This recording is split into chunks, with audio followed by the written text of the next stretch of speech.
come here because I heard bad stories about it.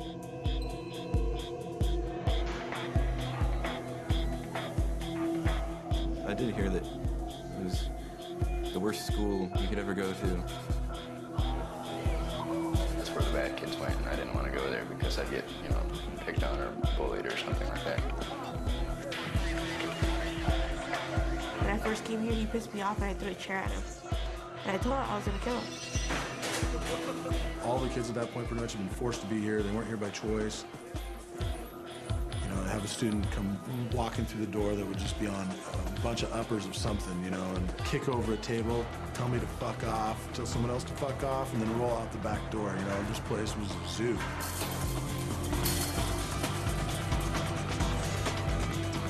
I remember for the first 2 weeks just going, this is absolute chaos. Very gang affiliated kids from juvie. Kids had knives. There were fights all over. It was just like one thing after another, and I just kept thinking, who's here to do something? Like, no one's really doing anything.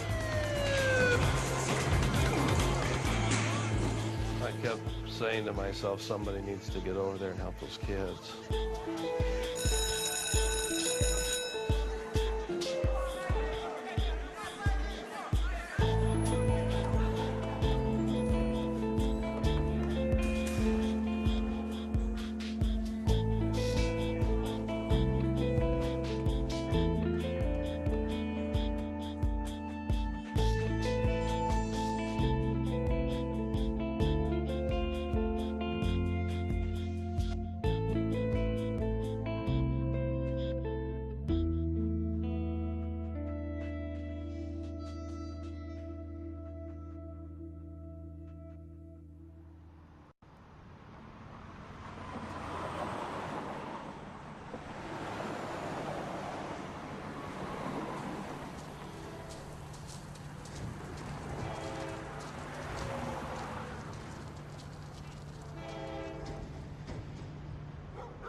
Every school in America, walking down every street in America, there are the kids that get labeled.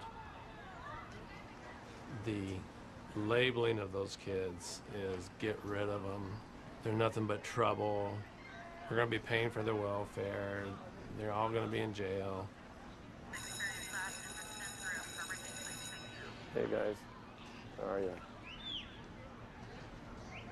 To create change when they're 16, 17, 18 should have been addressed back when they were 5, 6, 7. It's hard work.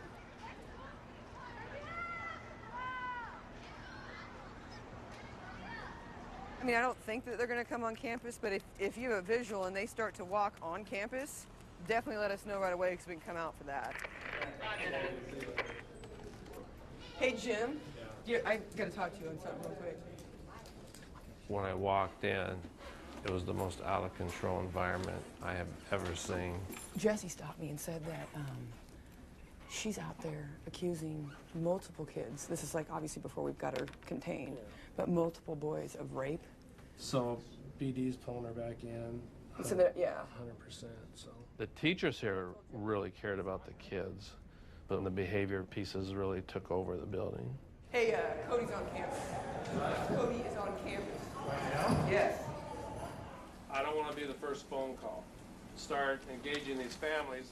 I didn't know if I was going to be able to pull it around. I don't want to hear them say, but what's really cool about today. About 2.5 years ago, I was invited to go to a conference.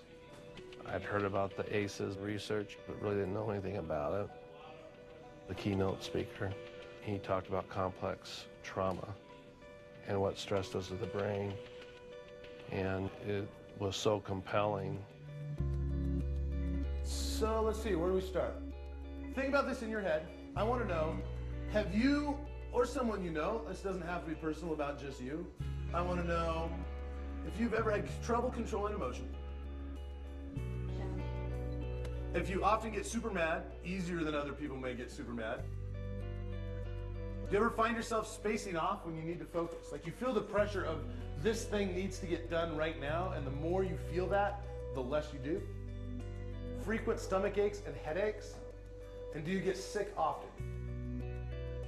And actually I have a brain scan here on this next picture. Let me show you this. So here's two brains, okay? In education, we're not supposed to say the kids, it's out of their control. But the neuroscience tells us that students that are coming to us with toxic stress, their home environments are so unpredictable that they're having to adjust constantly, and this is during critical brain development. That's what hit me, and it hit me really hard. You're always on edge. Impulsivity. These are all things that are effects of growing up with a lot of stress, okay? So what are some of those stressors? How many of you said that you said you've heard of ACEs? How many of you? Yeah. Come on. Pretty sure I do have. What is it? All right, here's ACEs. ACEs was a study done in San Diego, and they looked at thousands of people's records, their health records. They looked at these items that I have on the board right here. Here are a group of things that can cause people to have stress in their life when they're growing up.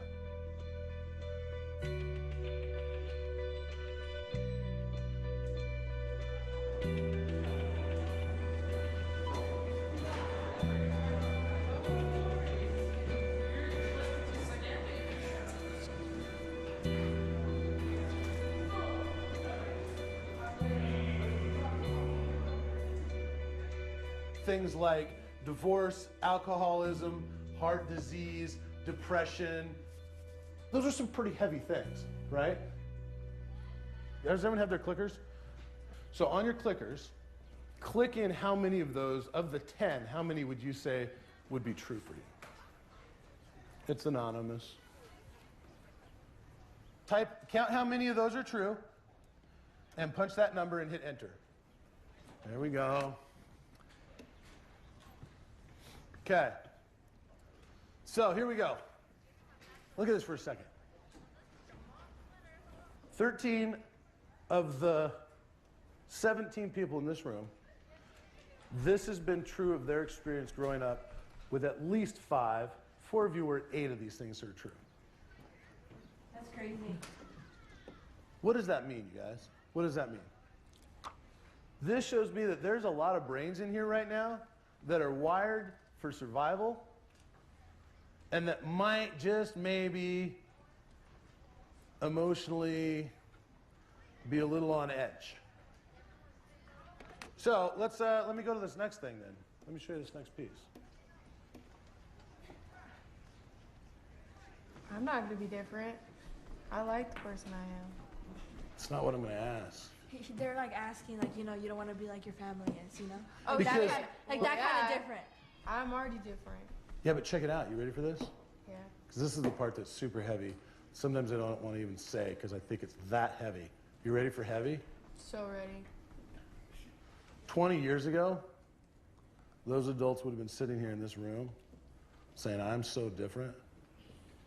There's no way I'm going to cause a life of stress for my kids. The cycle's going to stop with me. So how do you sit here now and say the same things they said and have it actually turn out different?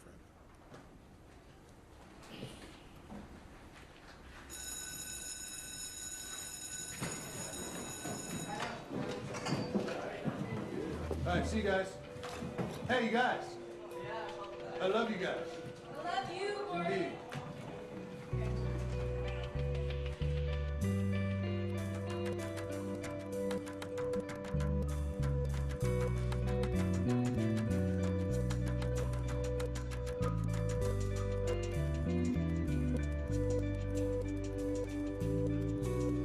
I was hunting everywhere for the curriculum. It's not a curriculum. So it was finally trying to figure out, okay, how do you take this theory and put it into practice?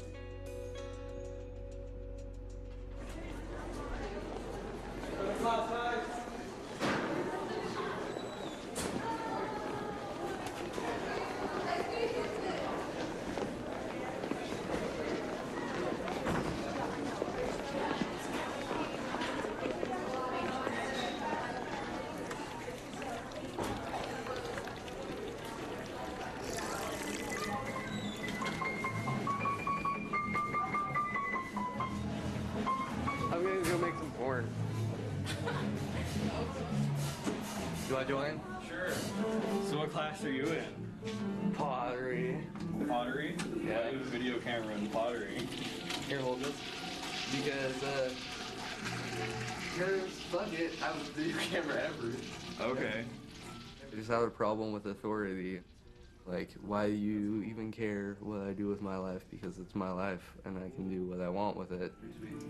That's actually what the camera's for. It's just for me to document my piece. I started skipping. I'd meet up with my friends, and we'd walk around or something, and go smoke weed or something, or I don't know, drink or something stupid, or just sit around and do nothing, because doing nothing was better than being at school and being harassed about everything, you know. No. So close. So far away. It turns out they don't let you just not go to school all the time. And I got put on like diversion. Where you're at right now. I mean, it's that bad right now. Yeah. Because that's usually my fear of calling CPS, is that it's going to make things worse for you at home. And that's the last thing I want to do, you know what I mean? For a long time, I didn't like Brooke because she was just that lady that kept putting me back into the courts. What I want you to do is stick around. Don't just leave if you feel like... I actually worked at the Washington State Penitentiary as a guard for about a year. You know, one of the questions when I got the job here was, you know, how are you going to feel about kids that, you know, are juvenile delinquents or, you know, and could do some, you know, be angry and throw fits? And I kept thinking, well, it's not going to be anything like the dude doing life up at the pen, you know. I would say we do home visits probably 2, maybe 3 days a week if we can, in the morning before things start getting hectic. I would say not always because kids aren't coming. There's a variety of reasons we do it, but this one in particular is because he hasn't shown up. So I'm gonna find out what's going on. We did get a bus pass for him, so I'm gonna give that to him, see if that helps him get to school. Here we are. That side? Yeah. It got to the point where it was like, she knew certain places that I was staying, even if they weren't necessarily at my house, and she would like knock on the door there and find me all hungover and shady like and try and get me to come to school. I was just like, I'm not here. Like, tell her I'm not here.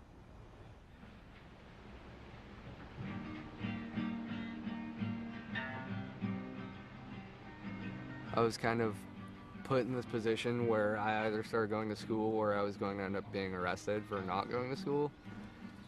And so I was like, I should probably just, you know, get my shit together. But I started getting in trouble for other things.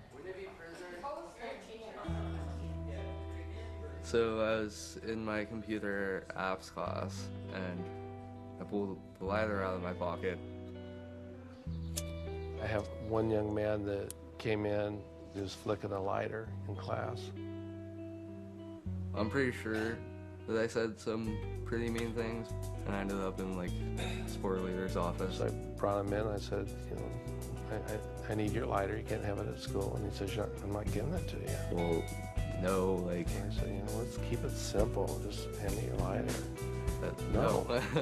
And I do need to be consistent. He was I like, need your lighter. Look, I have a whole drawer full of lighters. He was like, It's really not a choice. So I was like, whatever, and so I'm like, You have to be give all him the things lighter. being a jerk and stuff. Went out and screamed, F you, sport leader, and flipped me off outside the window here. So I ended up getting escorted off the property by the cop and stuff. Too much fun. A few years ago, that would have been a 5-day suspension. And I would have made it very clear that he's not going to speak to me that way or speak to anybody that way. So it's a house full of turmoil. He looks really down and just feels like everybody's quitting on him. I mean, that's a hard part. But I called his dad and I said, I want him back in school tomorrow morning. And he showed up. And what I had found out is his mother left town with no warning whatsoever. She just was gone, abandoned, had nothing to do with the lighter. So when he came in, I was able to say, my gosh, I heard about your mom, I'm so sorry. He had a conference with my dad and I, and Brooke, and they started to explain the little target thing that he has on his desk. You know, the green's whatever, like you're okay. The yellow's like you're kind of not in a great mood, so you'll be more likely to react negatively to a situation. And red's just like you shouldn't be making any decision right now because you're too emotionally involved with the situation. It's weird because it's one of the first times that like a principal had ever like actually spoken to me about something other than like punishment. After that, I don't know, he wasn't only a disciplined figure in my life, he was someone who was willing to allow me to talk to him if I had a problem bothering me, or just to say hi, you know, like a friend sort of deal.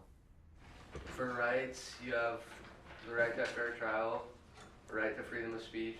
So 5 days out, what would I have achieved there? Put him in school suspension. Now he's using a process to help learn the triggers. Yeah. He's not without anger, but his explosions are just getting further and further apart. What about if somebody gets in trouble? Where do they go?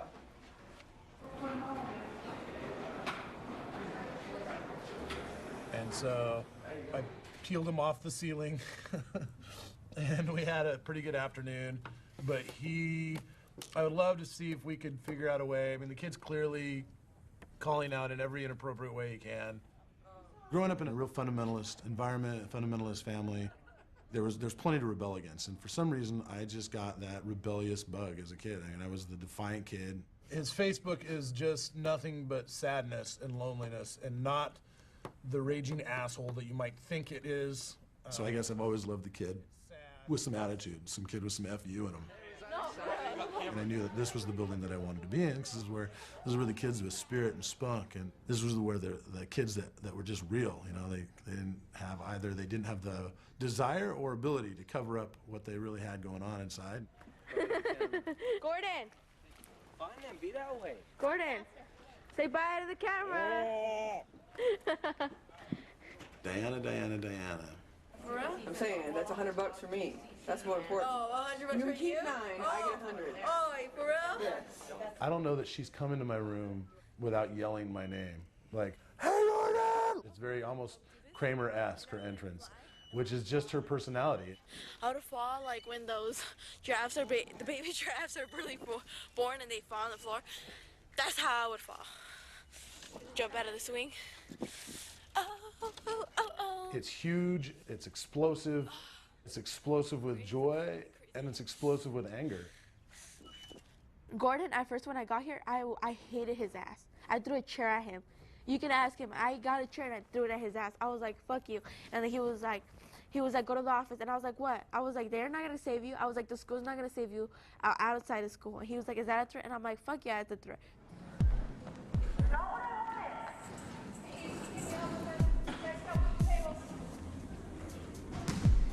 I don't even remember why she threw the chair. To be honest, it was oftentimes stuff that was so benign that it wasn't even worth remembering. My mom is like, somebody disrespects you, you go after them. And she would tell me, if you're gonna fight somebody, you better beat their ass, because if you come home and you didn't beat their ass, I'm beating your ass when you come home. In an intense situation, like a tiger jumps out of the jungle at you, your brain floods with cortisol. My mom socked my little brother in the face. She would do that to me all the time. It's fight or flight. Either you're eaten or you're safe. And over the next 8 minutes, your cortisol comes back down and you're back to a normal level.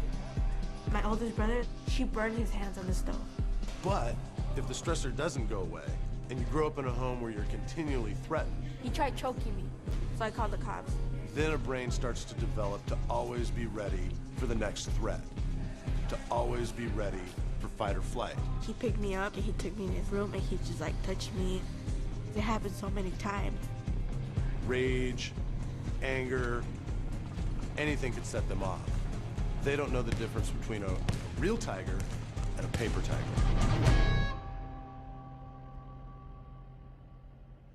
You have to unconditionally love them, and you have to believe that their behavior might be out of their control.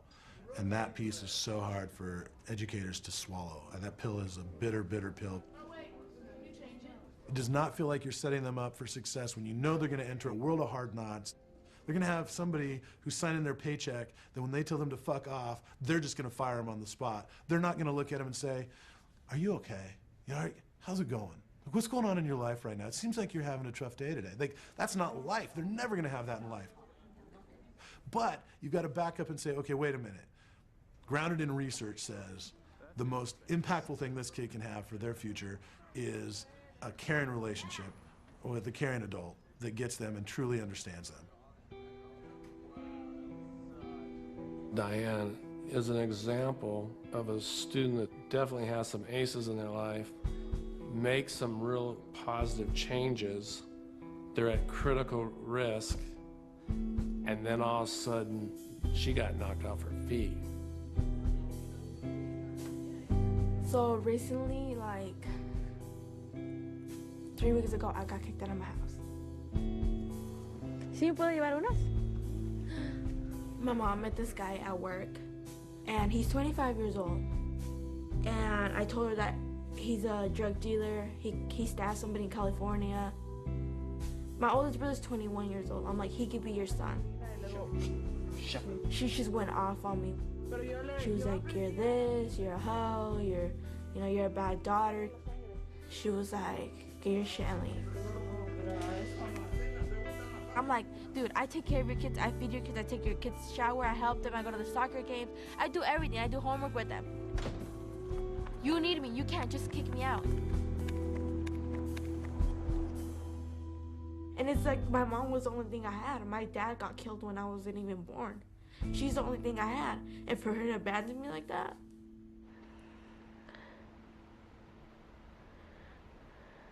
I wish I can go back.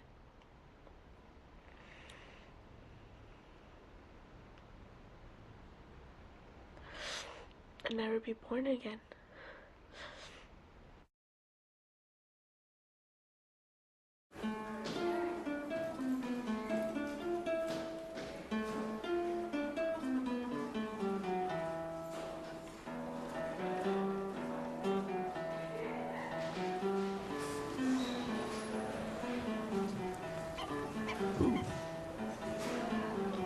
The march of the ducks. The flight of the ducks. The swim of the ducks. Hello, ducks. Hello, Aaron.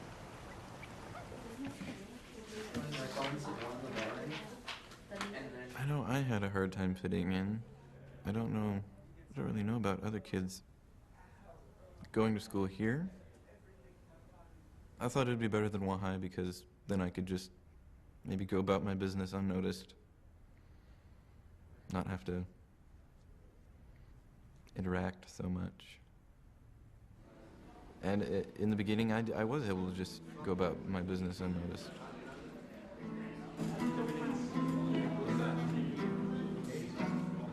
So Aaron, let me see if I can do the face. He was super quiet, very morose, and you would ask him a question, and he would look at you very mysteriously, and then he would look away, as though that's all he needed to say, and it would be quiet again.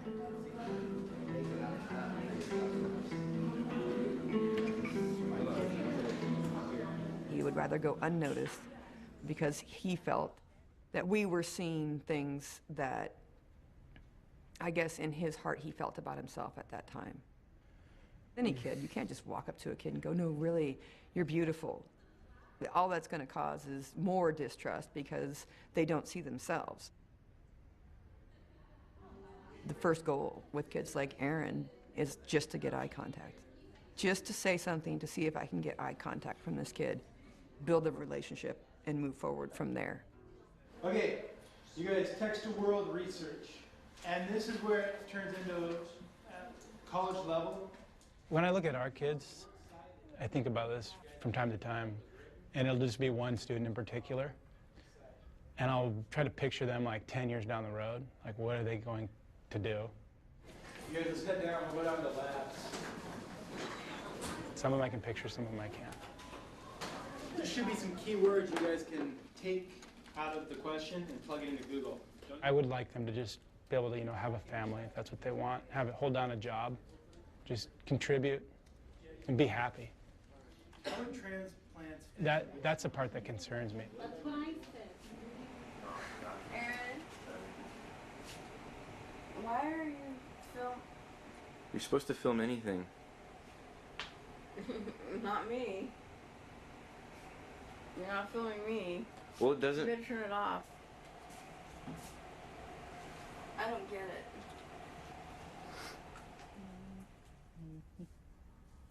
Metal talks about what we don't want to talk about.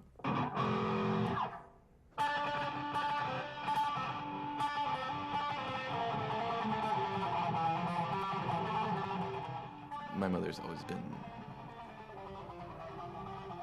roller coastery with her. How she sees things and her moods and whatnot. It's a good thing I have music and a pencil and paper. Otherwise, I would possibly be dead or slitting my wrists by now.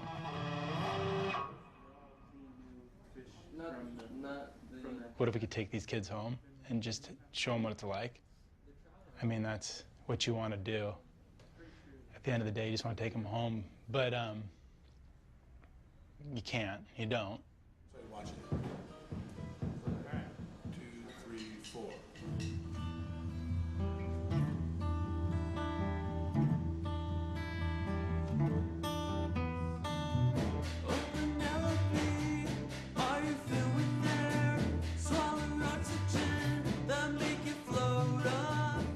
I love playing guitar with him. I love playing with several of these guys. I like the fact that we don't have to talk. That's the biggest piece, right? The lack of talking, and then there's still that communication going on. I think that's huge. For some reason, I feel like that's almost as strong as anything we ever do in class.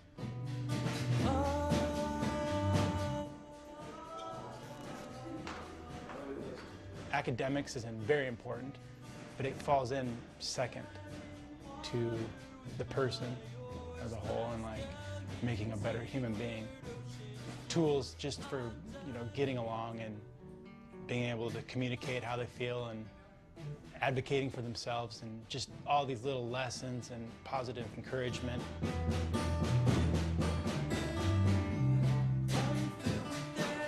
You hope you have a good interaction with them on that Friday or a reason for them to get them to come back on Monday.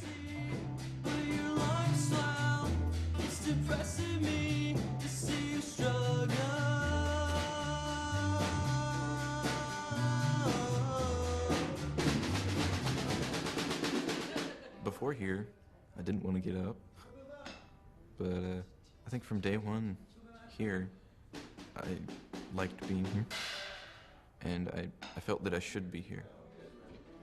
That was a good enough reason for me to, get up and go.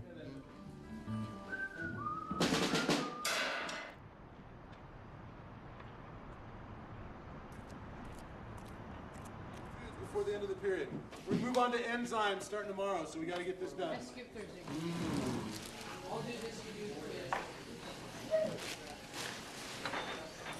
Well, right now I'm mashing up white chocolate chips, and then I'll put 1 milliliter in 4 of these, and then do the different tests. There's 4 different tests. There's lipid, glucose, starch, and protein. I have cerebral palsy, so I was different than most other kids. You can't really see it, but I do. I guess with cerebral palsy is it affects your muscles in your arms, and I have it all through my whole left side of my body, but I got a real mild case. In some cases, if it's really bad, some kids can't even walk or talk. I got lucky. I can walk, I can talk, I can do everything. But if I have to do stuff with my hands, physically, it's hard. It didn't really hit me until I got into junior high. That was a little hard. I got picked on all the time because I couldn't do stuff how other people did sometimes. So I never was really good at school. I never found a school that would help me. Do you think if you'd come to a school that was careful with the language, they'd all be jerks, but they weren't. I felt like immediately as I came here, I had tons of people all around me, like friend-wise, and made lots of friends, and I fit in. I felt like I fit in perfect. Like, I felt normal for once, an actual normal kid fitting in. That's not how you play. Yeah. Bring around the roses.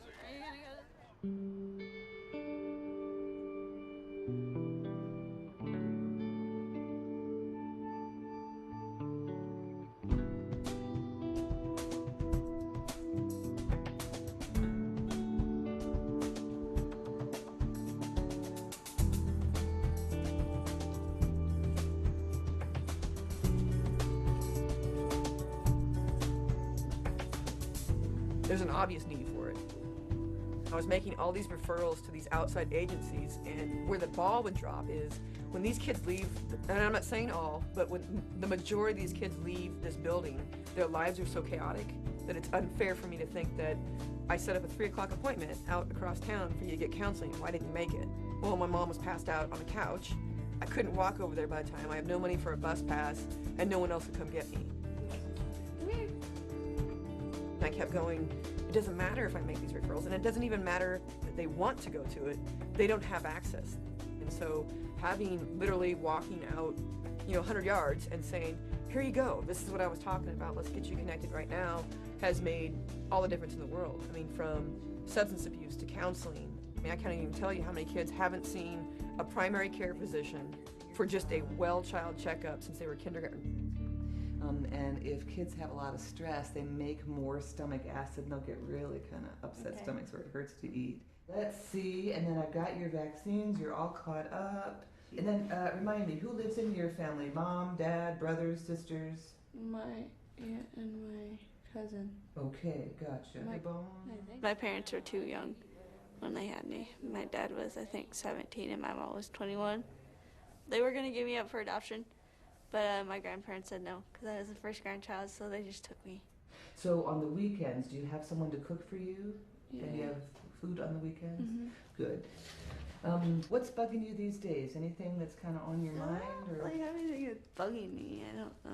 Like, I don't see my boyfriend that much, so it like irritates me. That. Yeah. Gotcha. That he, doesn't want to be together? No, or? he just doesn't know. Who was my best friend at the time, his name is Mark. We were really close. And we did get a little bit closer because we did start to date for a little while. I don't want to say he was violent, but he's got a couple assault charges against him and stuff. For my 18th birthday, we went out and drank a fifth of hard liquor. And all I remember is they put me in the truck and then I passed out, and then all I remember is waking up puking everywhere. I couldn't see anything. I could hear, but I couldn't see. All I saw was a bright light. The people that we went with came back and tried to come check on me, and Mark wouldn't let them. He's like, no, she's fine. My blood alcohol was 0.25, so way over. I drank a lot. The doctor said I could have died, and he probably wouldn't have cared. Is he kind of possessive of you? No. Okay, he's not like, if you're not back in 10 minutes, I'll know you've been cheating on me. No. Kind of thing. All right.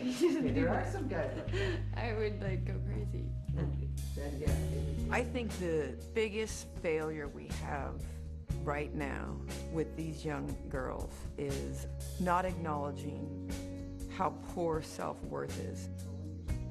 I mean, that can go all the way from what media teaches you of what's sexy and what's attractive about women to a lot of these girls either have father figures that aren't active or aren't positive, and some are never to have been seen. So that's one, going to be something that they're seeking continuously. We push so hard for, we have to have sex ed, look at all these kids getting pregnant. I do agree that they need to know what to use, but I think people are skipping right past the bigger issue, which is positive, healthy relationships and understanding their worth. So You have to be willing to walk. You have to kick him to the curb and move on. There's lots of great guys out there. Yeah. Okay, yeah.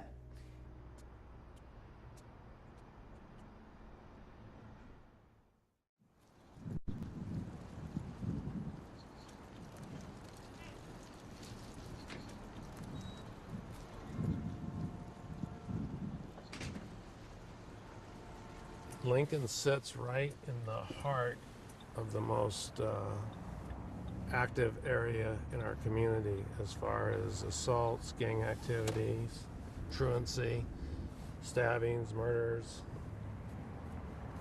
We're hearing that the 13th Street gang is really pushing the meth right now.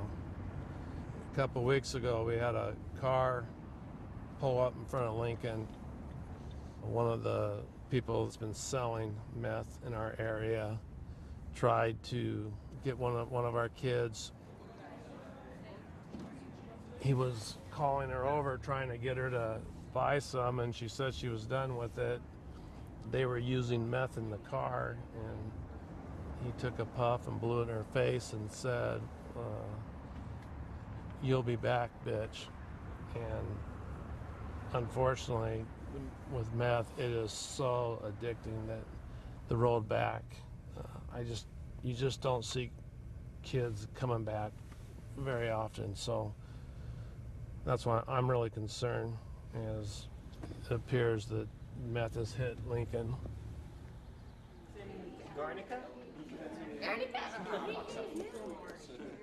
Coming into Lincoln, I just thought all the drama would just like go away. I was starting somewhere new. At first, I was just kind of sad and covered it up with this really loud girl who like ran around being friends with everybody. I got a lot of things hidden within me that nobody knows about. There's my mommy. My mom has hazel eyes. And me, I have brown eyes. Unfortunately. Kind of wanted light eyes. Yeah. When I was 7 or 8, I remember seeing my mom and knowing sort of something was wrong with her. He said that it was a lame team and that it sucked balls. It's on his jersey. And my family knew, and they tried to shelter me away from it as much as they could, but it was really hard because I had learned about what was going on with the DARE program that came to our school and told us about drugs. I realized my mom is doing these same things they're teaching me not to do. You can ask anyone at this school. They'll say, "No, I haven't heard about meth." But you try it once, I promise it'll own you. You'll think about it. You'll steal money. You'll lie to your family. And you don't have a problem looking your mom in the eye saying you're gonna go somewhere that you're not really going. I could look at her and say, well, she lied to me. What's the problem? So far it's just kind of a suspicious vehicle that's... All of them were methed out. Methed out? No question. Suspicious vehicle because he pulled Kelsey over and said that. I mean, she still is really upset about it. I'm trying to get her to the clinic to talk about it, so I guess we'll see. If I see him talking to kids, I'm gonna go confront them. I just know what these guys do to our girls. Well, yeah. And so... Yes. Agreed. I got myself worked up. A lot of damaged self-esteems. How... And self-worth. How are we gonna get these kids back? Well, everybody keeps talking about addressing the drugs. My thing is we need to address what's causing them to use these drugs. That's what we need to figure out. I love my mom. It's just hard. And the other day I tried to tell her about what happened to me when I lived in Tri-Cities. I was walking home from school one day.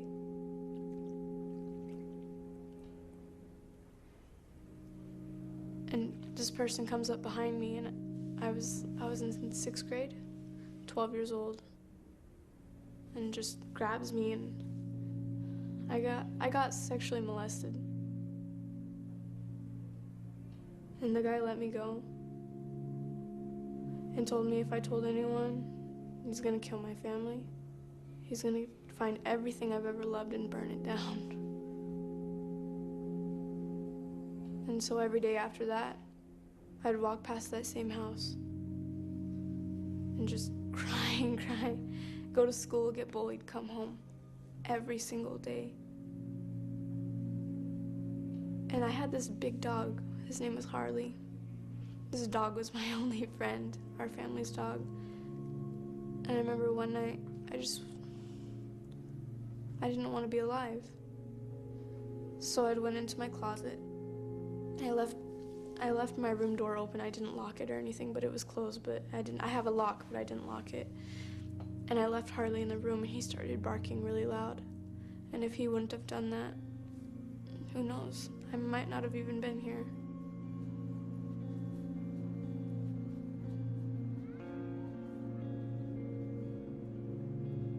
Just looking back to my life, having been sexually assaulted in high school, I was someone that, used drugs to avoid all of the processing for that and avoided having to deal with it. After that, I saw myself as ugly. I hated myself. I just felt like this big blob walking around. I felt like this zombie. A lot of these young women coming through here, I mean, our last one was over 1 in 4 of these girls have been sexually assaulted. I think it was 1 in 3. So you're talking 1 in every 3 girls you see walking down this hallway who has such little self-worth because of all of these events that have built up and have never had a chance to really talk it out because they don't have a safe environment to do that processing in. I kept it all inside. I didn't ever want anyone to know that of me.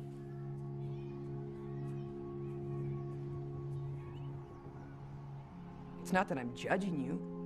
I know why you're smoking weed. I know why you smoke meth. You don't want to feel. I mean, that's the big challenge is I'm asking you to try feeling for a little bit because sometimes when you feel, it guides you in the direction that you should be going and not to where you are.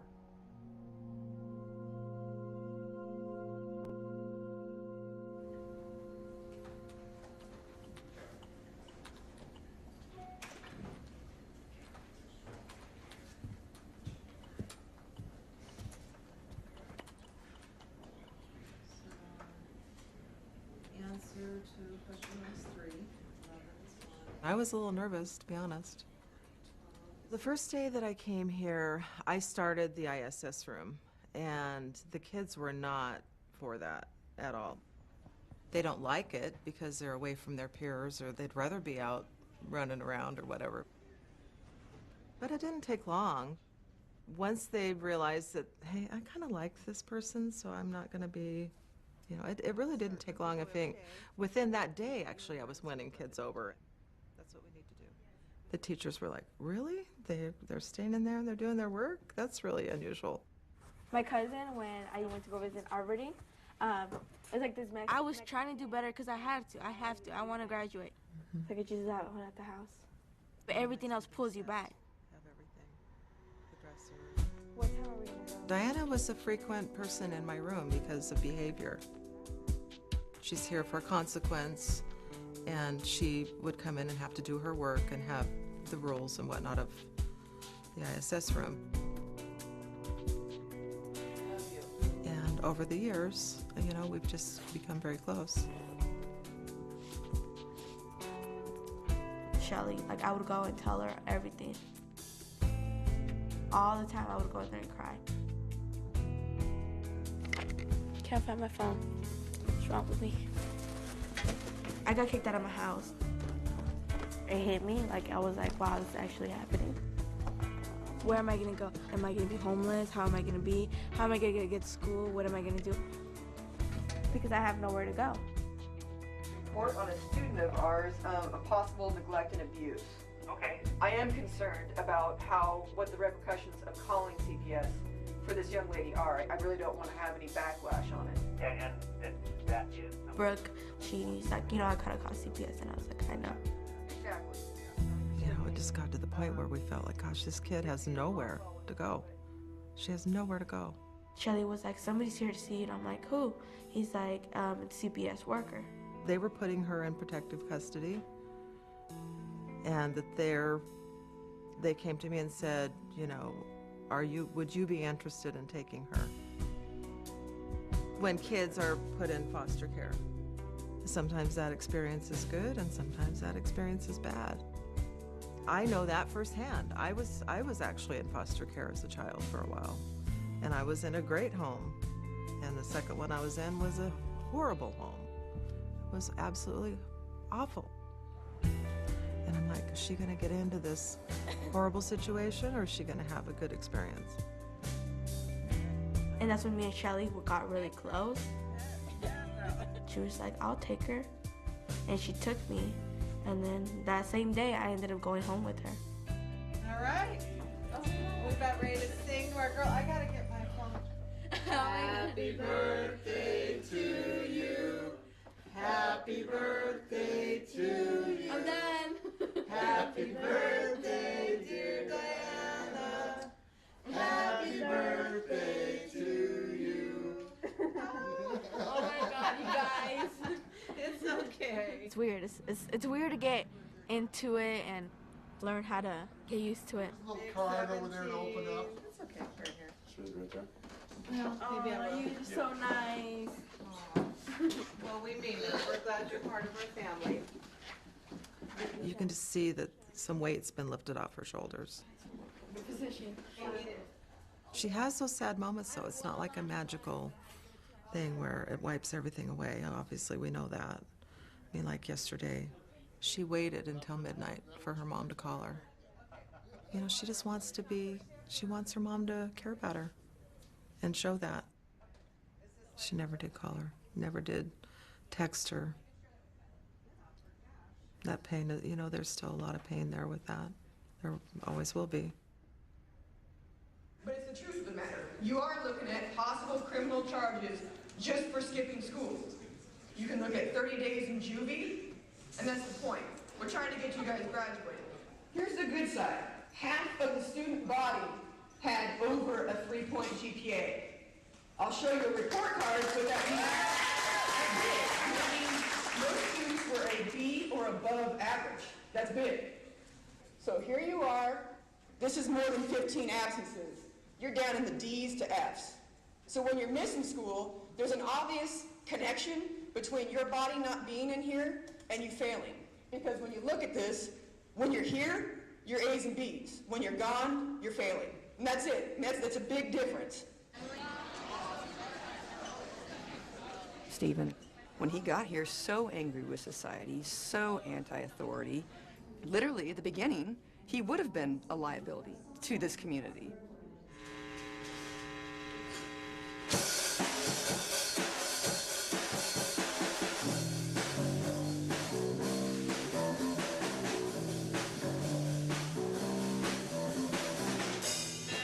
I don't want to end up like a lot of my friends have the past few months. A lot of them kind of just turned to harder drugs and stuff recently. Methamphetamines and heroin and like cocaine and stuff.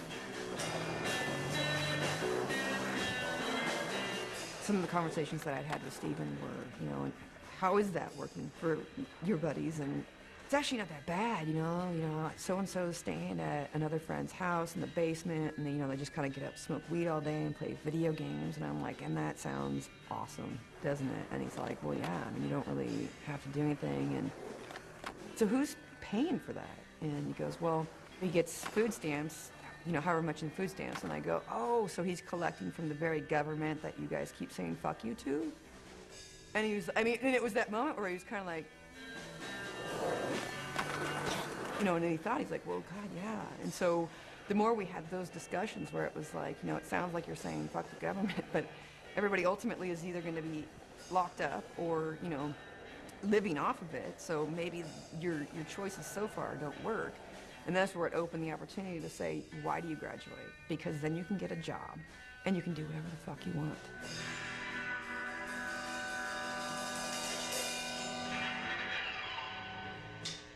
Well, I hadn't really taken college into much consideration until just a couple months ago when Jeannie began to mention it to me.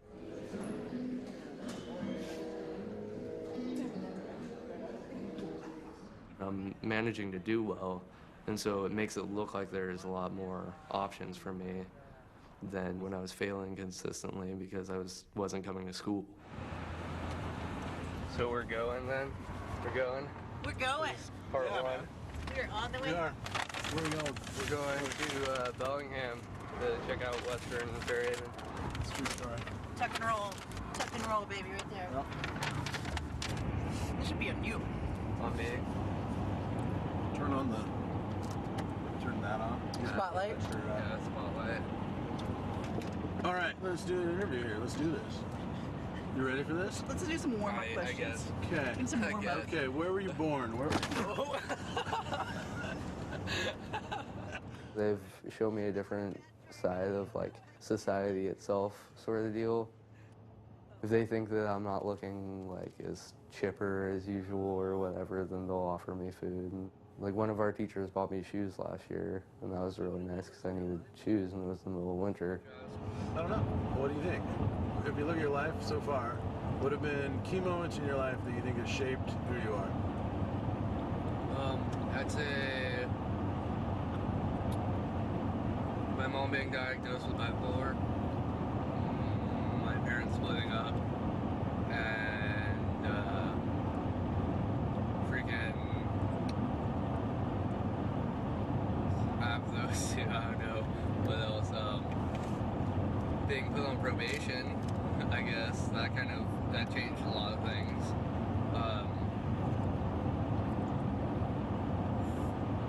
Almost overdosing changed a lot of things too. That was definitely kind of opened my eyes to the point where I was like, whoa, I kind of don't really feel like it would be awesome to die.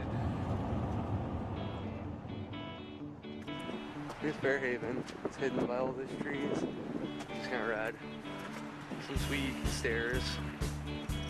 I'll just document how lost I can get.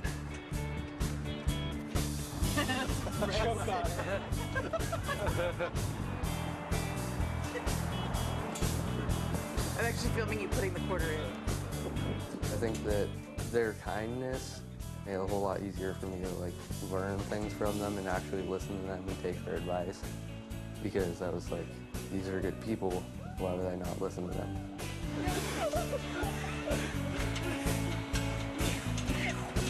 Nicely done. In order for this to happen, there's a lot of stuff that has to click into place. He might not get into college. He might not get the financial aid he needs in order to even afford to be able to go to college. Steven, I love you, man. Love you too, man. At this time of life for a lot of kids, this is their senior year. This is decision-making time. Like, what am I going to do next with my life? Am I going to make that next step and invest in the future, or am I going to step out and coast where I'm at right now? And he could go any one of those directions.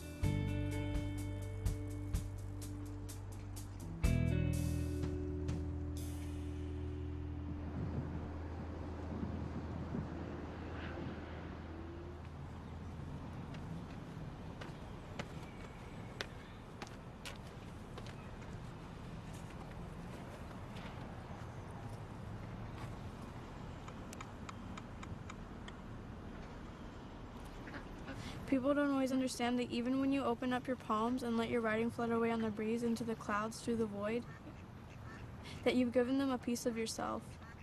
The most precious wounded bits that you forget can be so beautiful until you see them from a distance. People don't always know how lovely but painful it is to see the worst parts of you flourish the moment they get away from you. Something you hated because you failed to see the value. To witness the best parts of yourself shuffled past and discarded like junk mail or put down like a sick dog.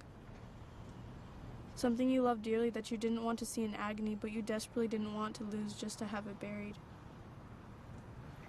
But if you had kept it inside of you, it would have festered into something hideous. If you had kept it safe and locked up, it would still have been wasted away. Now you're fine. Babe, it's hella zoomed in. How do I zoom out? Oh. When I met Gustavo and he told me his story, I was just like, wow, this guy thinks exactly like me. I told him every little part of who I was, and he was okay with it. I didn't know I was gonna date her. We didn't know we were gonna date.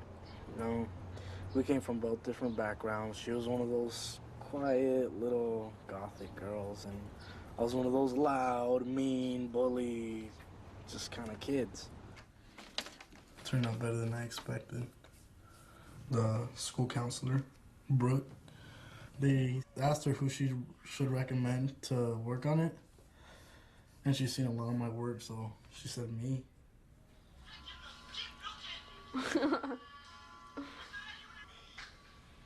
How do you feel when you paint? It's really kind of an escape. I really lean on him. I tell him I'm gonna freak out. I need weed, I need this, I need that.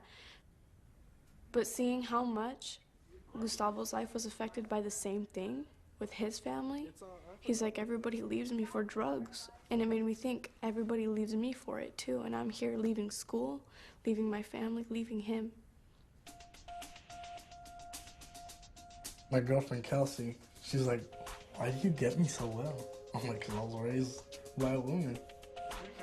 Hi, Mom. That's why you did it. Say hi, Mom. You know, my mom's like both parents. Like on Father's Day, we're like, Happy Father's Day, Mom. My dad left when I was like 7 or 8. One time that haunts me is this argument my mom and my dad had. We lived in a trailer. We had no money. It was 5 kids. We didn't have anything to eat.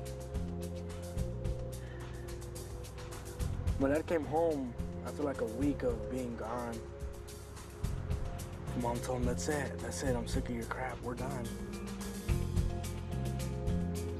I knew he was doing drugs, you could tell. When my dad did drugs, his eyes glowed red like the devil. I walked over and I looked at him and he just looked at me. No emotion, no sadness, no regret. I said, are you leaving? He said, no, I'll never leave you. I fell asleep good, feeling I was protected, you know? But I woke up, he wasn't there. I always waited for him to come back. My dad never did the best things, but he was my superhero, you know? He wants to be like his dad, whether his dad was shooting at people, whether his dad was being nice. He wants to be like his dad. I still carry a lot of the baggage. It's the pain who makes us who we are, you know? Sometimes suffering doesn't have a good outcome. But I do know one thing is I believe in him.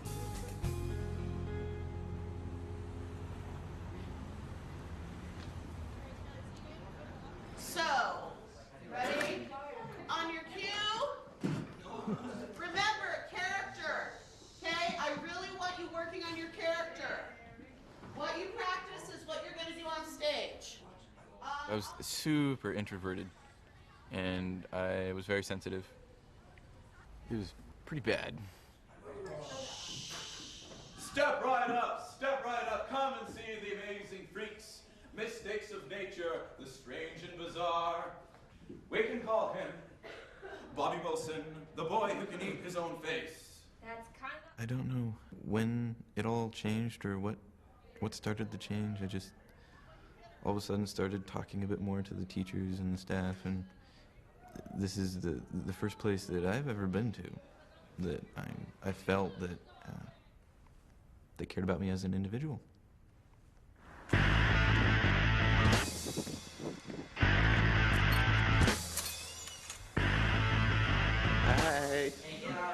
Hi, Jeannie. Hey, Aaron. Jordan, number 2. How's it going, guys? Keep the magic flowing. I guess I just wasn't in an environment where people bullied me and put me down, and instead they built me up. Happy Friday, Mr. Gordon. Living the dream. You know, then he started drawing, and his art has got awesome.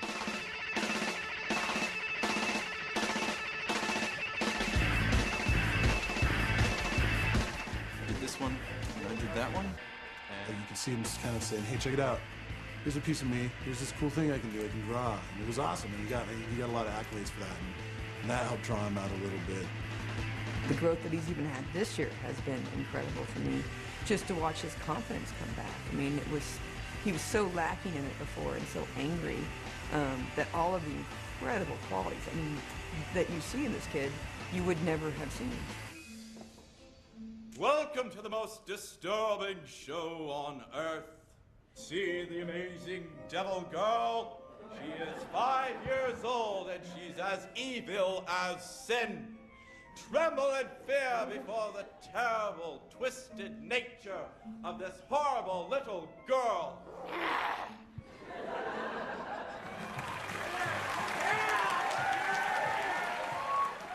In my opinion, I think it's only going to get better.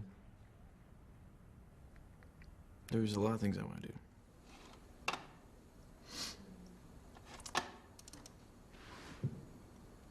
So let's go back up to the first one.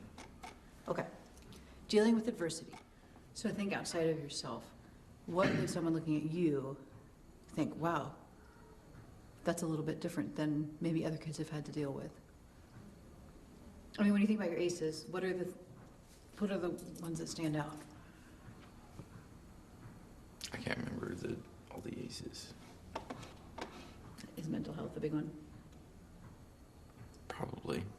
And is that one you're willing to write about? Because that is, you have had a lifetime of working with someone with some mental health issues. But I don't know if you're willing to write that on here. Yeah, but how do I put that in words?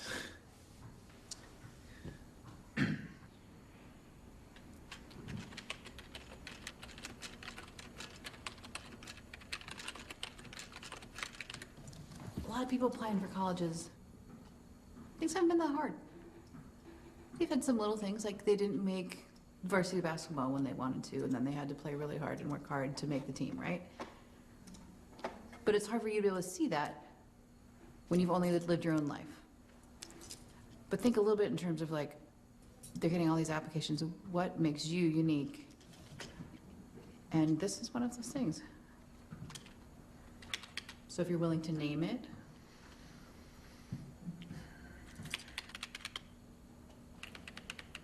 do you have a diagnosis?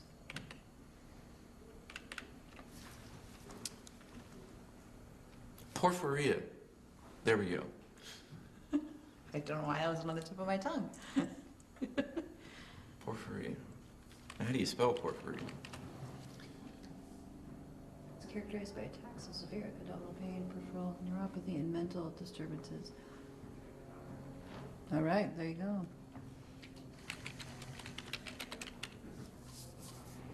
So for me, this means every day is unpredictable.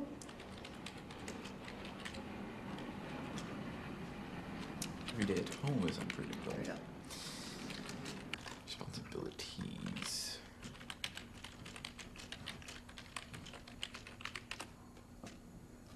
Mm-hmm. There we go. All right, team. Sorry.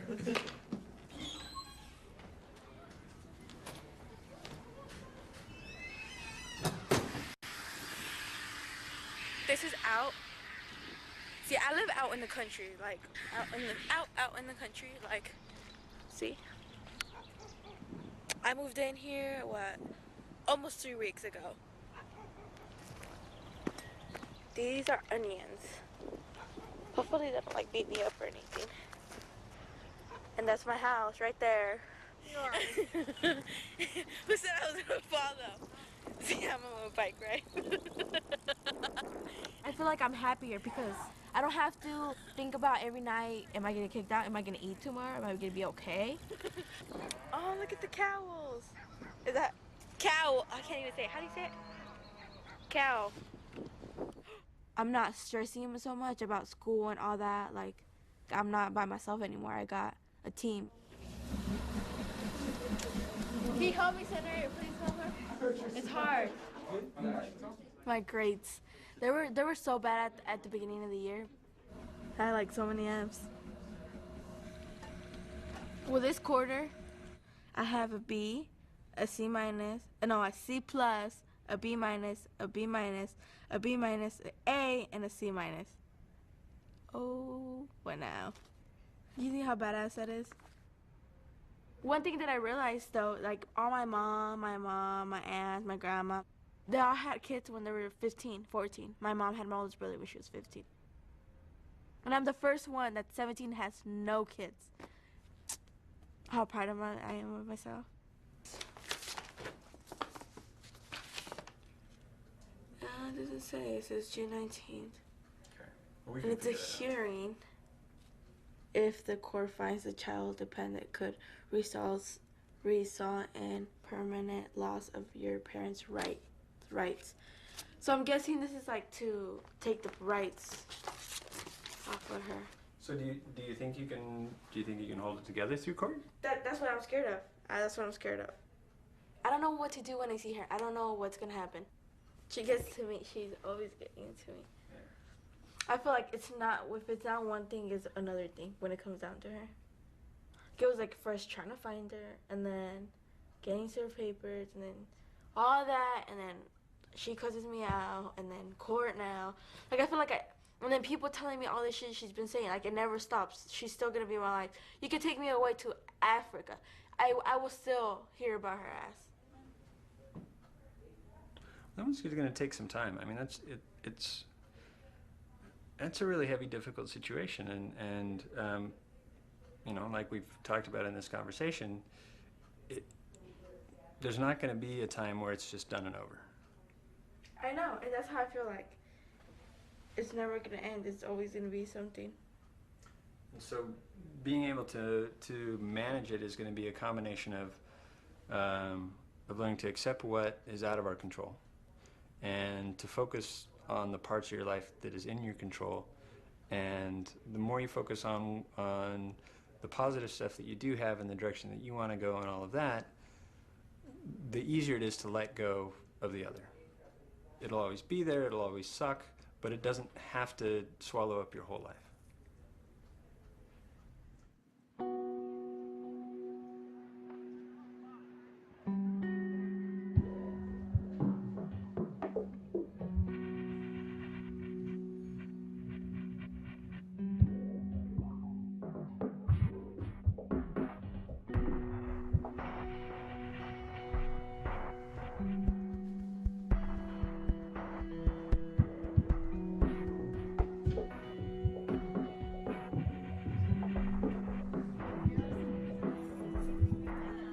I don't know all that information either.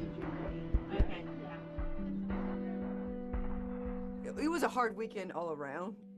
There's a big video that was posted over the weekend that had two girls fighting, and it was videotaped by, I swear to God, 90% of our student body. If you go on Facebook, and here's the video. It was over a boy with all boys standing around instigating this. This is gonna be awesome.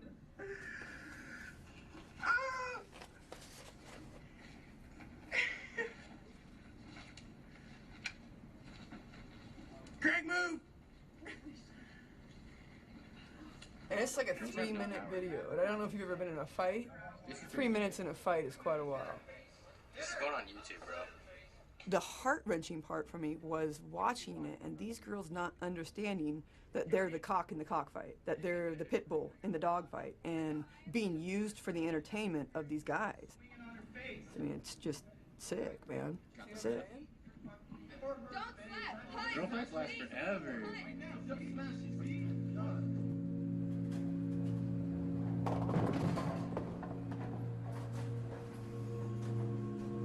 We've been getting in a lot of like arguments and stuff.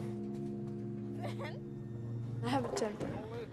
I have a huge temper. But then you tell me I'm gonna break the floor. Make up your mind. And he has huge anger issues, so it's like, when we get into an argument, it's not good.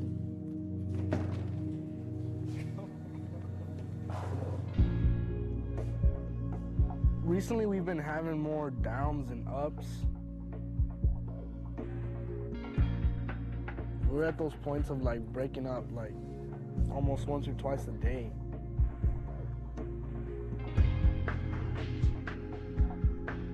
I don't know, he just kind of freaks out when I'm away from him.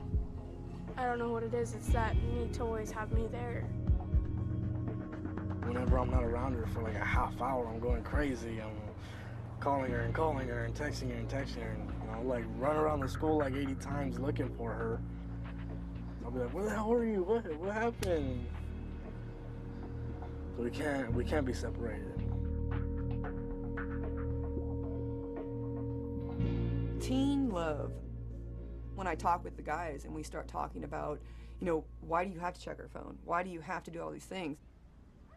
You know, we had the discussions, seeing this pattern, you know, and I know it's not intentional. I know that you're not meaning to, but I'm telling you where this is headed.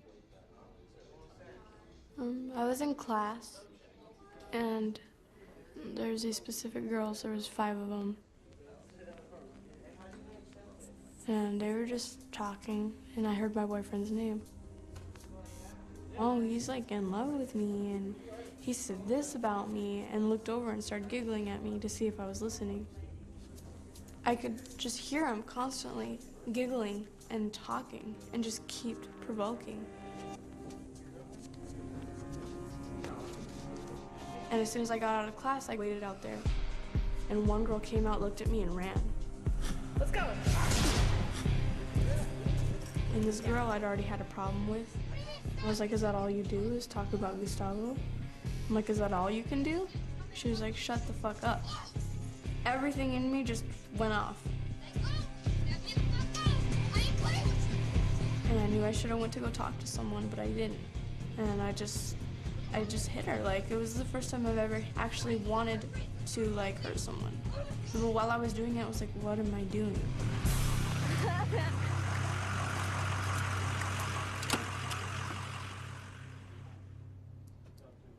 It's very concerning for me to see that they're constantly kind of in these little arguments or crying somewhere or conflict somewhere else. Even the last fight she was in, he said, so, you know, the girl that she fought's right down the stairs. She wants to say something to you. And Kelsey's response was, well, if she wanted to say something to me, she would have. And he's like, well, then she's right down there, let's go out. Well, why are you taking someone that you love and care and throwing them to the fire? I mean, I don't understand this concept. I look at Kelsey, and as bad as she was, you know, using, she seems more miserable to me now than she did then. I mean, you substituted meth for an unhealthy relationship. You went from one addiction to the next. She doesn't seem, she seems sadder. More sad. Attendance. Bad. Bad, yeah. I think as soon as... Well, Gustavo and Kelsey have been having some relationship problems. Even though that's not our responsibility, we jump on it. Had gotten to the point where I get calls that they were out of class again. So I finally brought them in and just had to share, you know, bottom line. We've got the health center for counseling. You got before school, lunch. That's the time to take care of any problem that you have. But as far as leaving class, we're at the point now that that's not an option.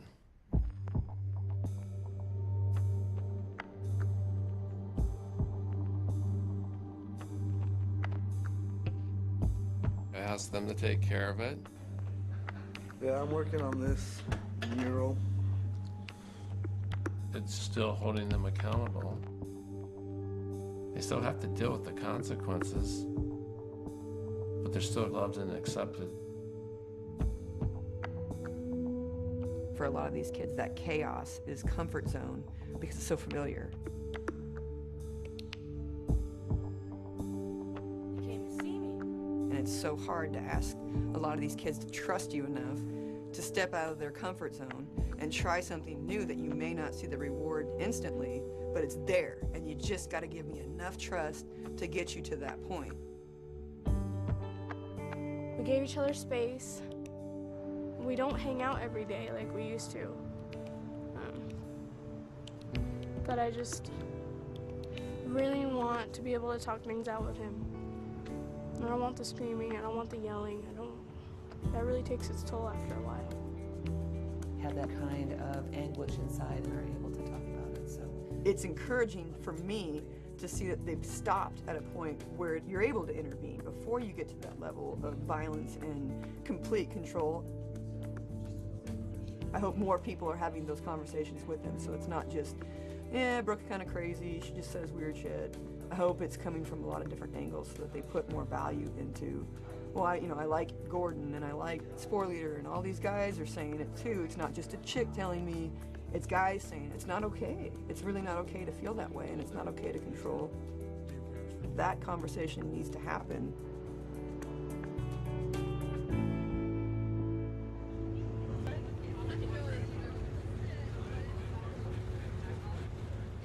Last week, Steven walked into school. What's up? What's up, man? And see this look on his face, and he had this letter to hand me, and I was in the middle of talking to people, and I know what that college envelope looks like, right? That letter of acceptance. I was like, is this what I think it is? And it's like, you know, it's like crying in the middle of the hall, and but I could see it in his face. All of a sudden, this is not theory. This is reality, that this could happen, that I could be this person that goes to college. That in itself has sent him into this total tailspin. Oh, look how beautiful these flowers are and how shitty the day is.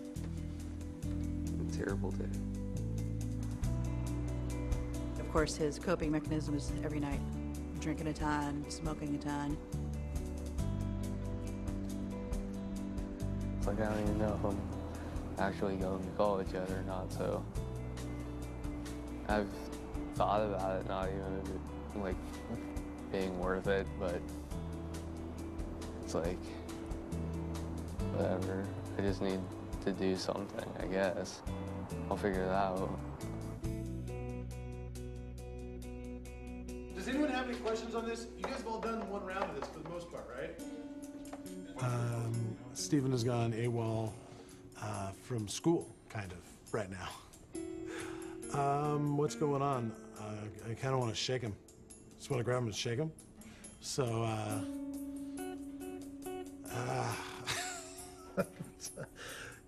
yeah.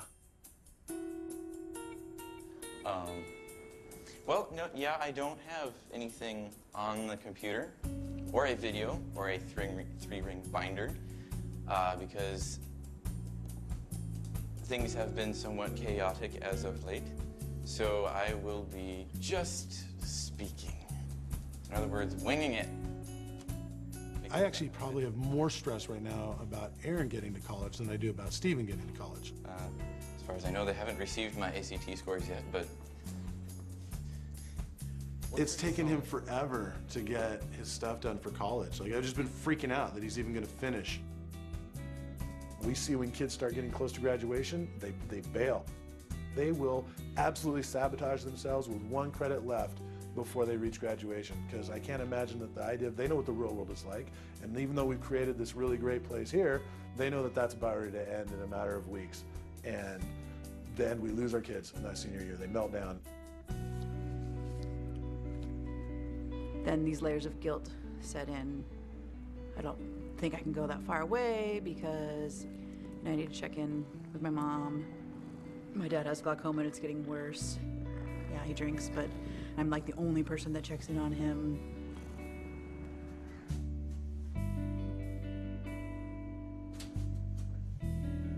There is a very unhealthy relationship between he and his mom. And I see it a lot with these kids, is that the oldest child, or in his case, the only child, is kind of thrust into the, you know, if it's a single household, you're thrust into what you would expect the role to be of her husband. And I think that that's the weight and the burden that she's kind of put on him. It's tough to leave family that you know needs your support. No matter how much you know that it's the best thing for the future for both of you, but to get that education means pulling that support away for the time period it takes for him to get that. And that's really tough. It's really hard.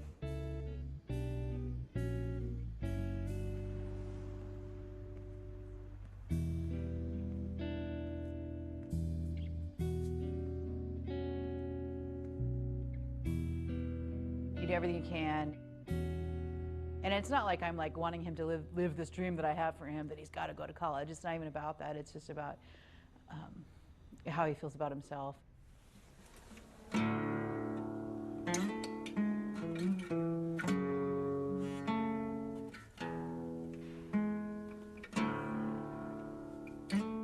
So Steven's clearly having a rough go right now.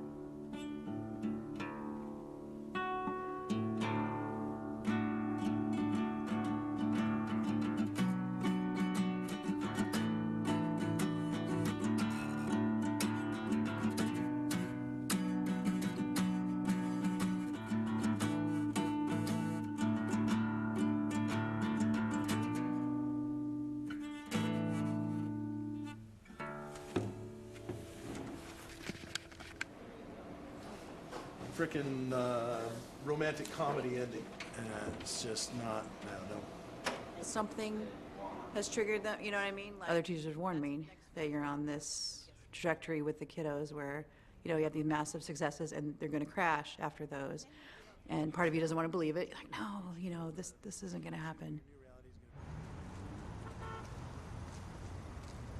Everybody deserves to have someone who loves them unconditionally and just thinks the world of them. Like, that's what you get to do in this position. And I feel so lucky to be able to do that. But at the same time, you have all these other aspects of your life. Pat and Eric have been great at school because they've definitely stepped in at times and been like, you can't do this. You can't take this all on yourself. But then my answer always is, but who's going to? Like, who's going to do it? Like it's not fair. Like, someone has to care about them. Someone has to be that person. So something I got to work on.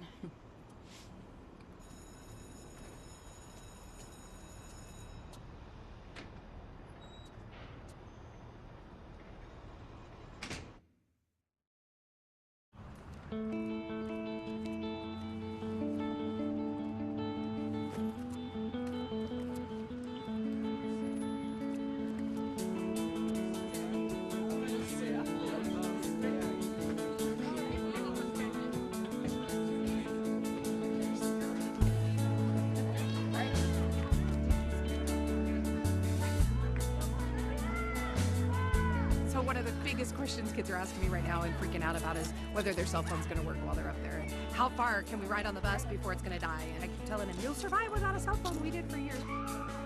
Charlie was telling me that there's going to be like games and tug of war and stuff like that. So I'm excited to be away from town.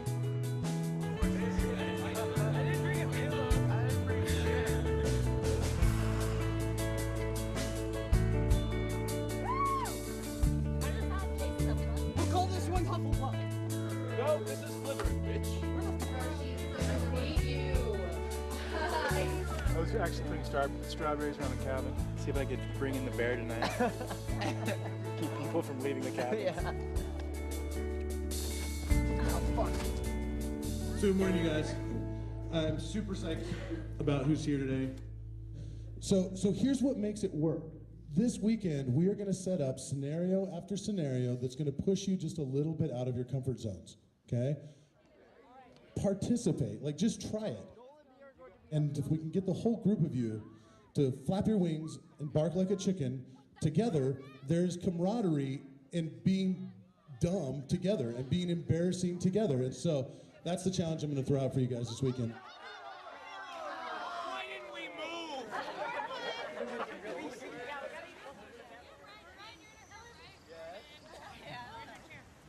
just grab a handful? Just like grab a handful.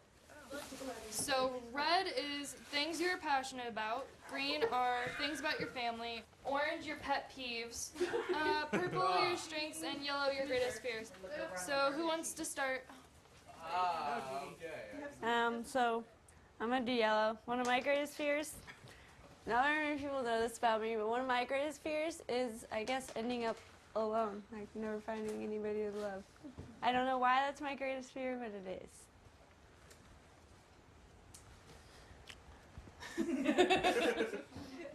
One of my greatest fears really is actually seeing my dad, who I'd never met and never known, is seeing him actually in the future, which is out of nowhere.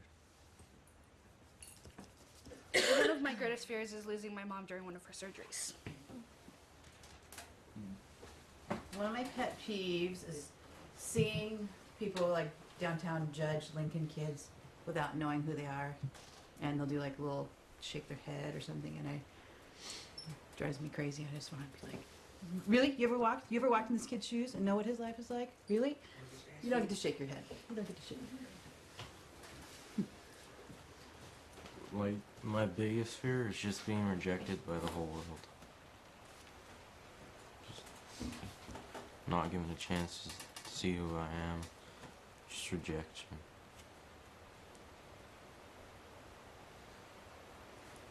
One of my fears is probably my younger sister. She's 12, and hopefully she will not have to experience what I went through when I was 7. And that was somebody molested me when I was 7. So my greatest fear is that I hope it doesn't happen to my youngest sister or a daughter of mine when I have kids. So. My biggest fear is losing Gustavo. Because for once, I found a guy who I'm not afraid of. When I walk down the street and I see a man, I'm afraid he's gonna touch me. And that's why I go everywhere with him. I'm sorry, I'm crying. But I clench to his side so much. Because I'm scared of every man I meet.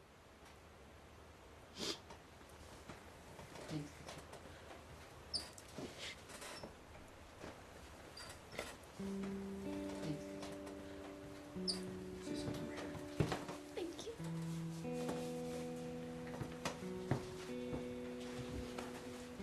Thank you.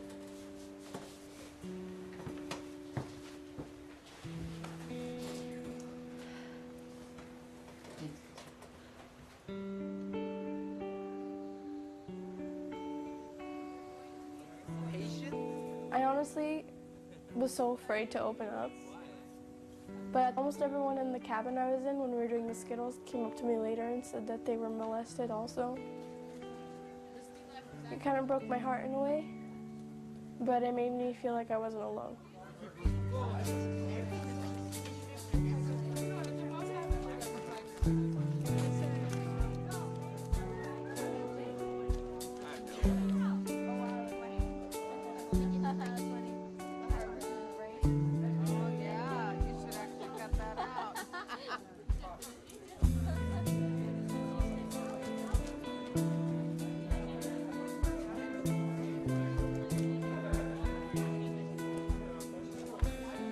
You learn how to ride a bike, and you'll remember how to ride the bike, but that doesn't necessarily mean that you'll always ride the bike well, and you still can, like, eat shit. Yeah, I understand how you fell out of that. I was pretty much just talking to I do that sometimes. The behavior isn't the kid. The behavior is a symptom of what's going on in their life. Behavior isn't about me. In some ways, the behavior is not even about the kid. When you can forgive and work on it, like modeling a good, normal, healthy relationship. I sent him a text back saying, you know, you're human, you're one of my most favorite humans on this planet, and I'm not going anywhere, and let's talk when you're ready to talk.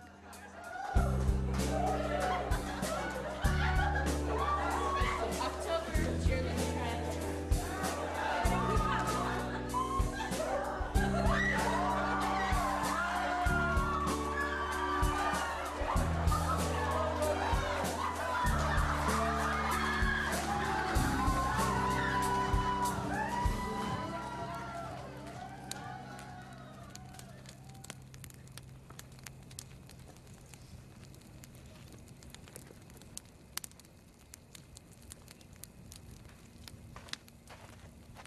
Well, most of you guys might not know this, but I surf couches and whatnot, and I might not have had the best upbringing necessarily. I mean, things kind of went downhill a little bit. I got into some nasty habits and whatnot, but I had people there to help me through said nasty habits, and I don't feel like I would have had that help if I hadn't ended up going to Lincoln. It took me a long time to finally realize that there's more to life than just the here and now, and that you really get to make a choice as to what your future looks like. I mean, I'm a fucking scumbag, dude.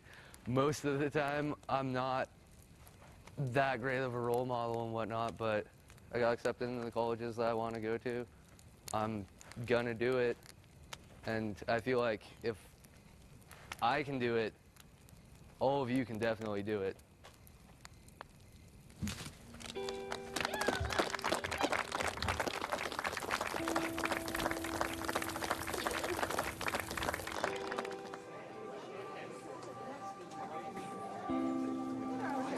think it was on the left there. Want me to put yours on? Yeah. Ow, ow! After I actually. I promise we're gonna be home by 9. Are these for staff and in the morning? In the morning.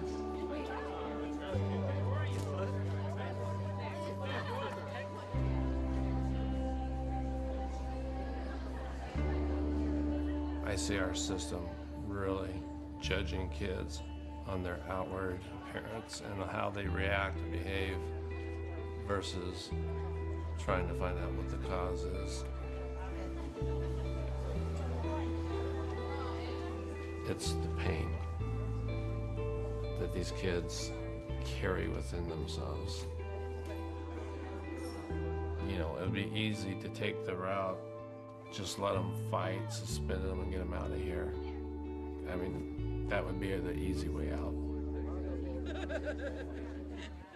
But through our experience, we know that if you seek the cause and give the student self-worth, then you can get to that point where that behavior starts to change.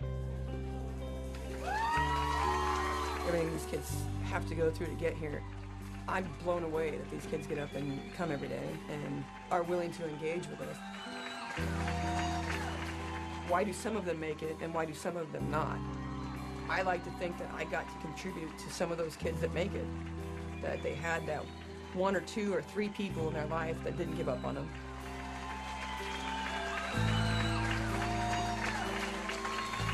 I'm Jim Spoliter, principal of Lincoln High School, and I would like... Never would have guessed we would be where we are today. Please help me honor all those that have helped this journey happen.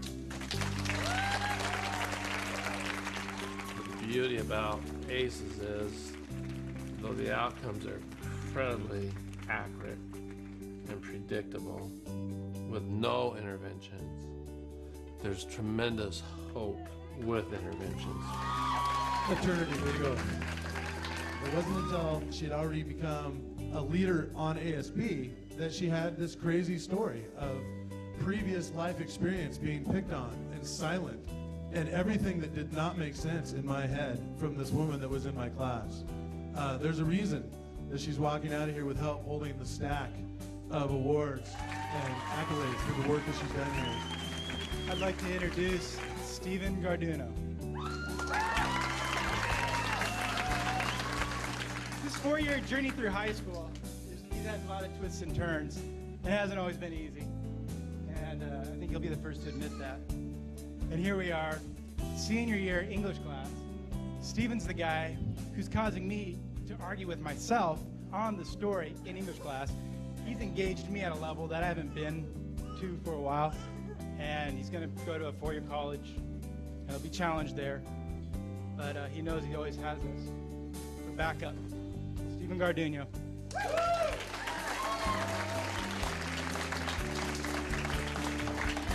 My pleasure to introduce Mr. Aaron Wolf.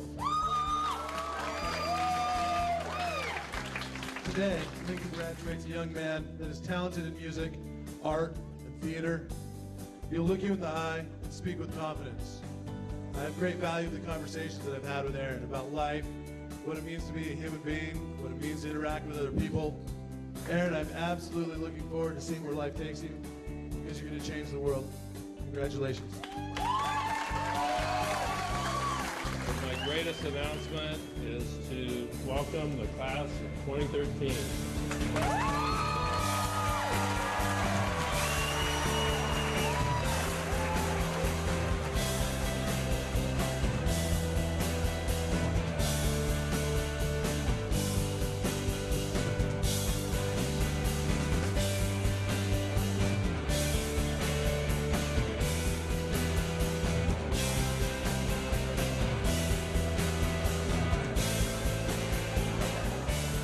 Transformation of Lincoln is because my staff sent some incredible things there with our kids. 1, 2,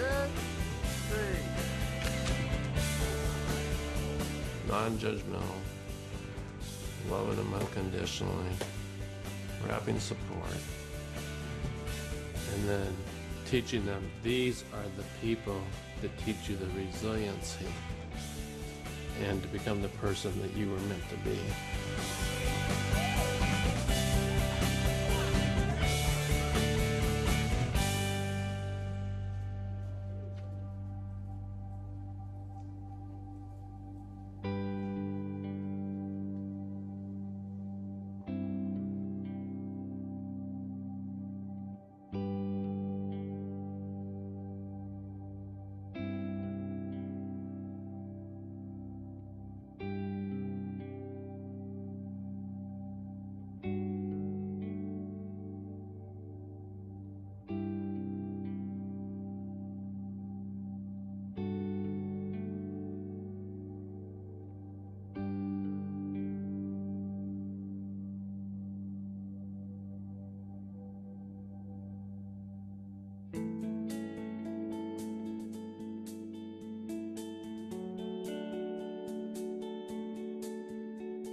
We all like to think of childhood as this time of joy and innocence. But, I mean, for many of us, it's just not true.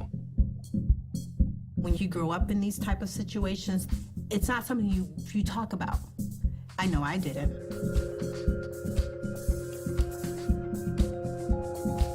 The first thing that we found is that adverse childhood experiences are common.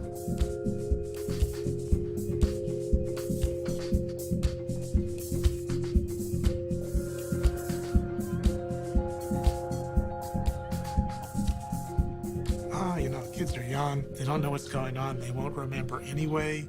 Well, the child may not remember, but the body remembers. There was this incredible gee whiz effect. You mean adverse childhood experiences cause heart disease and lung disease and liver and cancer? Exposure to trauma affects children's developing brains.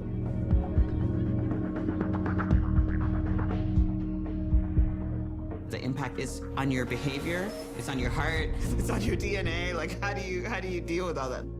I don't reach out because I'm not used to that.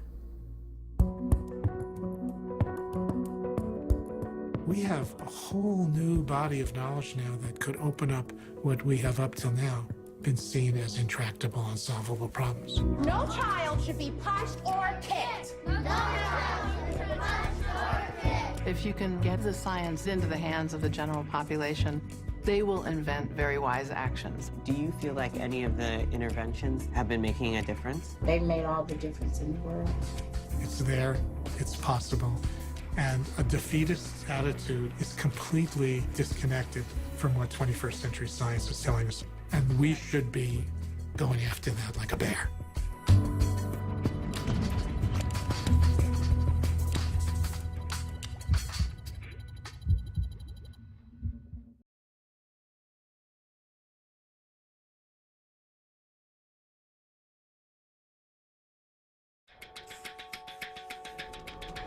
The reality is that we all need a certain amount of stress, a certain amount of anxiety to perform well.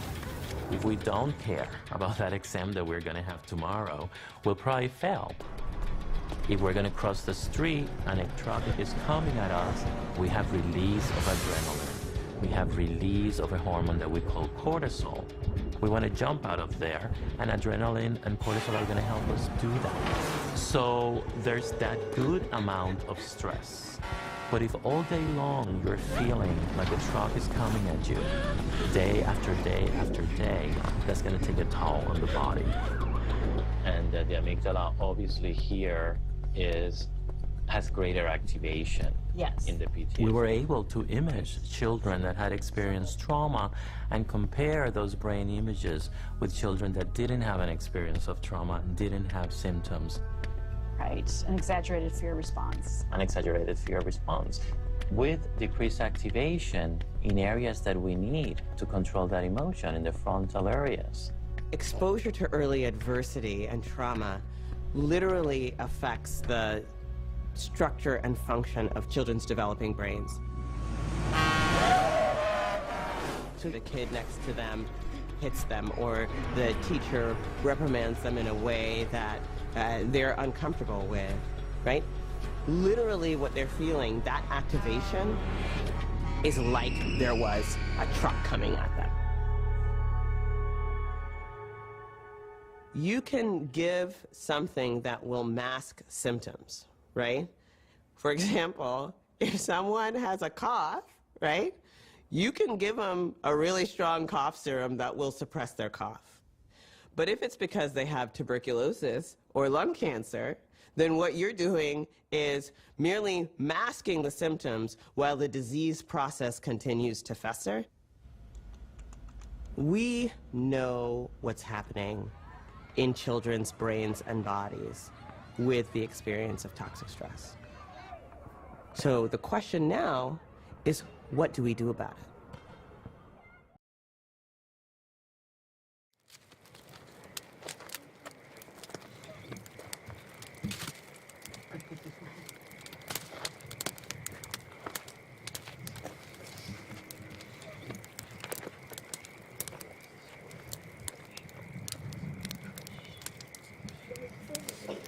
you all have this stick in your hand.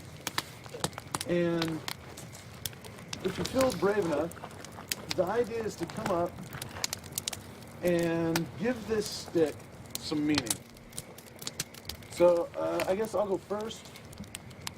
I want to throw into the fire the stress and the pain and the stuff that feels overwhelming, and let that go, so that out of that I can truly focus on and be that thing that I desire to be in life, which is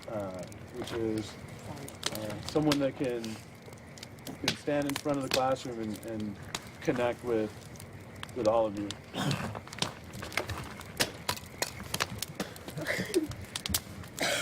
Well, I actually didn't plan on coming out this weekend because I didn't want to leave my 2-year-old by herself, but my mom made me come, and I'm kind of glad that I did, because I think like throughout this whole weekend I've learned that there's a purpose behind everything that I've been through, and everything I've been through hasn't ever been good.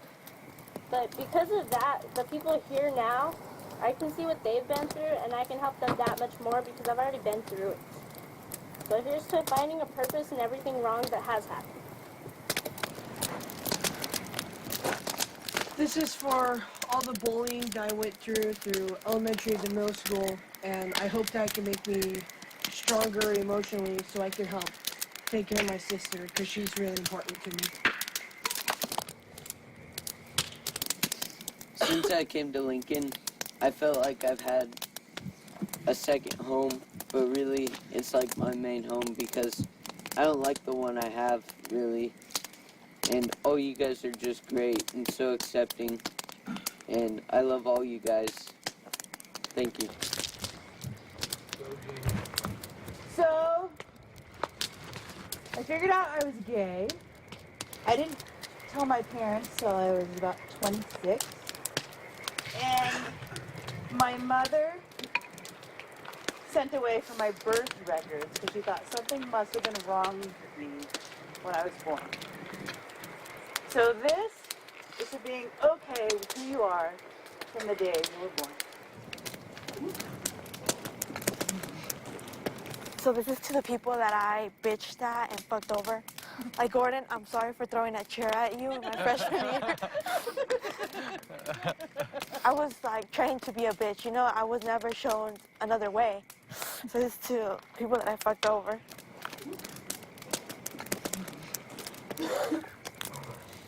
I came up from nothing. One little scared little 7-year-old kid wondering why. I always heard gunshots. I want to do this for survival and hope. So. I hope the path that I'm on, I stay on and can succeed in life.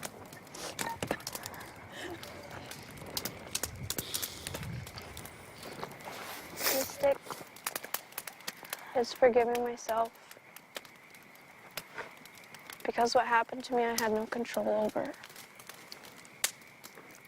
And that I have teachers who love me and trust me. And I've made some mistakes this year coming in as a freshman, smoking weed, doing meth.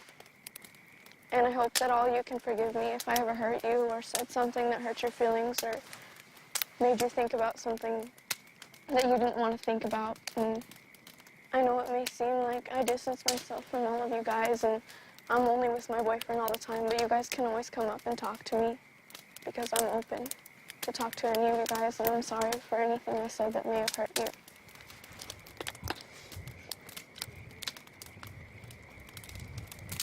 Most of you guys might not know this, but I surf couches and whatnot, and I might not have had the best upbringing necessarily. I mean, things kind of went downhill a little bit.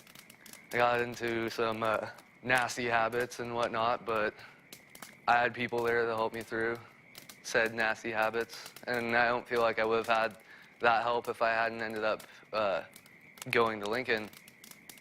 It took me a long time to finally realize that there's more to life than just the here and now, and that you have a future, and you really get to make a choice as to what your future looks like. I mean, I'm a fucking scumbag, dude. Most of the time, I'm not that great of a role model and whatnot, but I got accepted into the colleges that I want to go to. I'm gonna do it, and I feel like if I can do it, all of you can definitely do it.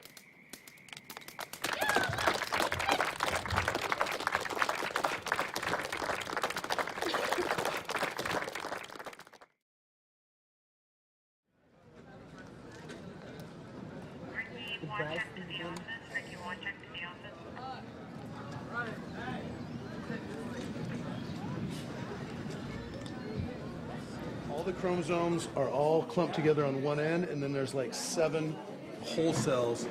The computer. People want to know what it is that we do here that is the equation. I want my school to be like Lincoln. What do I need to do? Hand me the manual that I can give my staff, and they can just go A, B, C, D down the row, and if they do all of these things, then they're gonna be able to connect with and build these relationships with the kids. And there is no manual, there is no instruction list. Check that out, so you see. My plan is to teach macromolecules today in science. And the process of doing that, I get to have these amazing interactions with kids and recognize their awesome parts. That one right there. Oftentimes, because of the chaos and craziness of their lives, that ends up superseding in moments this plan that I started my day out with. So where'd you guys move to? From there, we went to Roosevelt Street. No, I mean right now. You just said you moved like... Down the street. How long ago did you move? A week and a half ago. Oh, that's not very long. So who you live with now? Do you My live with mom's some- friend. Your mom's friend? Mm-hmm. But your brother's still getting in trouble there too? Yeah. So what's the deal with that? How come? That's just how he is. Really? Mm-hmm. He gets in trouble almost every day with the sheriff or... Really? Have you never gotten in trouble? Has that always been your thing? Yeah. Really? I got in trouble once. That That's was it? when I was 10 or 9. What'd you do? Spray painted Lincoln. Here? Mm-hmm. No. For reals? That was you? I remember that. Actually, I feel like the things that are going to prevent our students from being successful are things that may be so core, they're not academic. Kids that have a hard time regulating emotion, they're going to explode. What happened at Harvey's? Cody and I got in a fight and we got kicked out. So neither one of you can stay? No. I can. What can I do then as a teacher to help bring them back down out of that place and so they can actually think, so they can process, because you can't learn when you're in that place. When a kid goes off, when a kid has that really intense emotional reaction, the thought process of all the teachers at this school, I can attest because I've seen them do it, is what's wrong? Like how you doing? Are you okay? You know, this isn't your normal behavior. She was gone 3 days out of the week. She comes and goes. I mean, can you agree that yes, you are a little disruptive in the class? No, I just don't do the work. Okay, but you don't feel like you're distracting other people? I just sit there and say I want to do the work. He doesn't say anything, so I just sit there. What is it that is it because you just don't like history or what? I don't like history. I don't like theory. It's too hard. So are you struggling with it, honest? I think that when kids come in here, the initial reaction is, you know, are you high? No. I don't smoke I don't do any of that. And it's this defensive piece. And it's, like I said, it's because it's taught. It's a learned behavior that you're doing these things and you lie about it. So much of the battle with these kids is in getting them to trust you, and that the questions that you're asking aren't in an effort to get them in trouble. They're not in an effort to embarrass them, to shame them, to judge them. That it's genuinely trying to draw information about where you are right now in life and how that's working for you. Let's go this route. After high school, obviously you're not going to stay in high school forever. Do you have any thoughts on what you want to do after you get out of high school? Some sort of college, I don't know. You do, but college is on your radar, right? So, I mean, with that as a goal, I mean, even if you don't want to narrow it down, we got to get you graduated from here. Getting these kids honest is for me, 90% of the battle of getting them out of here, whether it's honest with themselves, honest with me. That's where I think that change is going to start with these kids, is figuring that out inside, and then just us kind of steering and giving other options to pick from than what they've been exposed to at this point. What I want you to do is stick around. Don't just leave. If you feel like something's overwhelming and you just like, man, I really can't handle class right now, there's just too much on my mind, you can let me know that. I'll find another spot for you to kind of hang out for the day. I think it's our job to help them start to recognize those internal feelings. I mean, as simple as saying, when you get angry, what do you feel? How comfortable are you with like talking about how you feel? Usually I don't. You don't, right? I mean, and that's, I mean, I'm not saying that part of the responsibility is on him, but part of it is also on you. I mean, you need to learn to advocate for yourself. You know what I mean? If something's not going well, and I mean, obviously in a respectful way, don't walk in there kicking the door and say, hey, listen, prick, sit down. You know what I mean? Like walk in and I mean, really respectfully, especially listening to a kid and what actually makes that child tick, and then helping steer. I mean, if you're seeing destructive and negative behaviors, obviously you want to help change those, because if a kid can step back and you say, well, how is the direction you're going right now working for you? And they're crying and miserable. Obviously, that's not working. I just can't look at him. He just pisses me off. Do you have a lot of people in your life like that? Or is, I mean, like literally you do? Well, we need to work on that. Not a lot, but a few. I mean, you're not going to like everybody you work with, and certainly you're not going to like everybody you work for on this planet. So we got to figure out a way that, you know what I mean? Like, yes, you're in school, and I'm here to help you get your diploma, but I'm also here because when you grow up and you move away from here, I want you to be successful. When you're wanting to change a child to fit what you want, what your mold is, that's when I would say that's probably not the best direction. I think that everybody's wired differently, and you don't know what somebody's core is pushing them to do. And I think that that's where you start to find what your actual talent, what your strengths are. I can think of 2 teachers that said you are incredible in their classroom, that you are an absolute leader, and that you pull other kids in and you show them how to do stuff. So I know you're very capable of this. So even though you dislike the topic in there, and maybe even have some personal issues with the teacher, I know, one, you're smart enough to do it. There's no question in my mind. I can think of kids that I have intensely loved and I have seen grow in the time that they were in my classroom, and walk in with this F you, I'm not doing anything you say attitude, and by the time they were done, I would ask them to do something that I knew they didn't want to do, and they would still go and do it. And I knew that the reason they were doing that was because of the relationship that I'd built with them. Reaffirming, like, look, you're a really strong kid. You have a tremendous strength inside of you. You can do this. You know, you're gonna be able to make this because you're that strong of a person. I see thinking about it, it always shows good understanding, good critical thinking. So you can unconditionally love kids and be the authoritative figure. It's just gonna crush you. Let's do this. Let's do this. Let's pop the back here to the 10. That's my favorite line. Let's try that. Better? Yeah.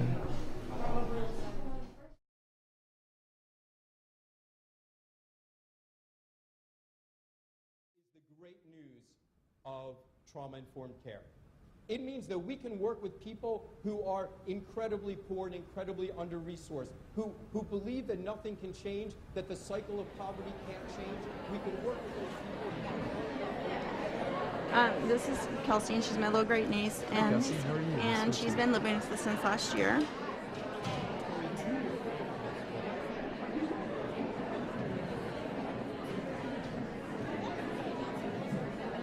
You hit on so many things that I try to do, but 15. Just turned 15. But here's the deal.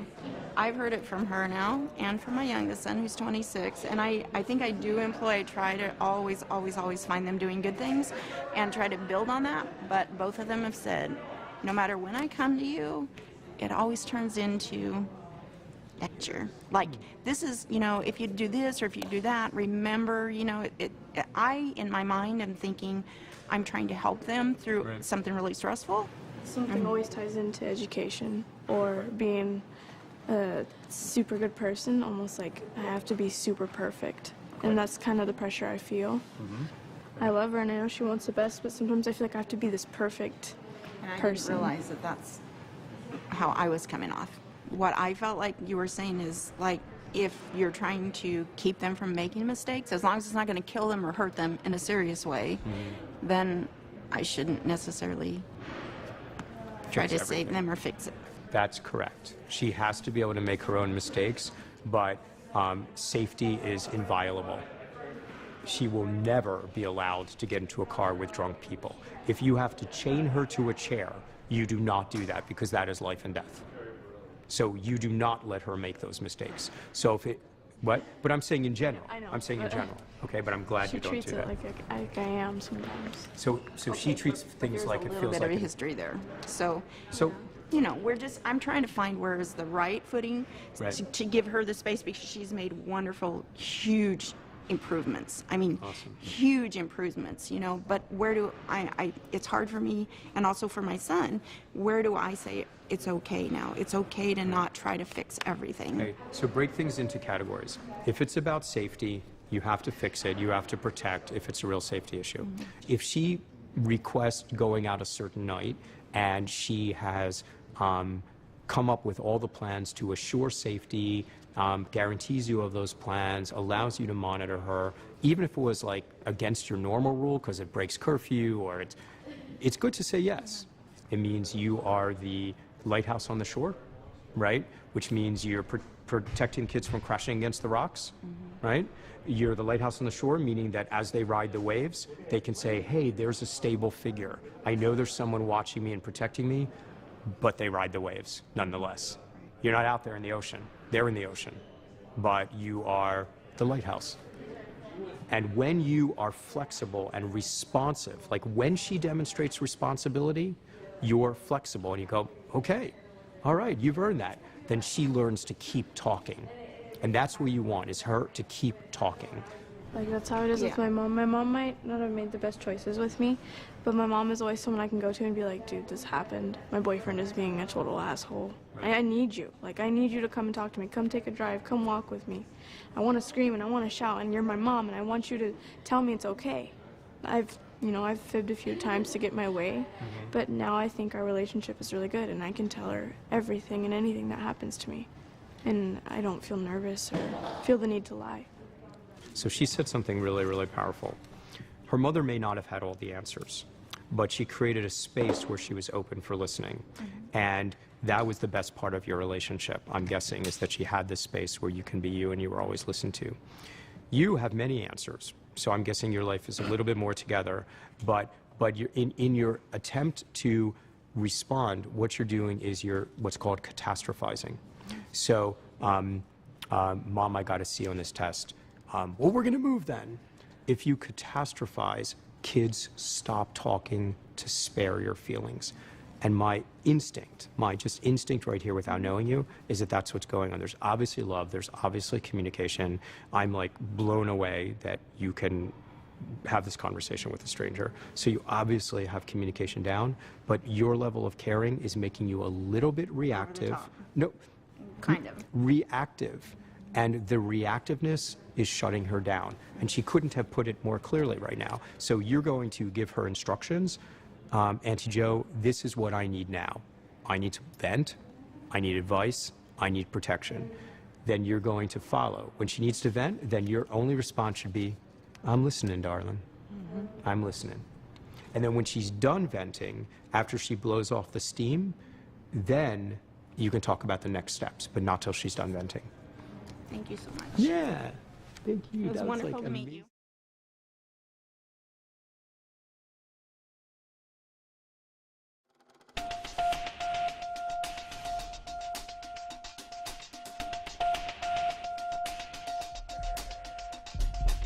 What does your parents' divorce have to do with your risk for heart disease?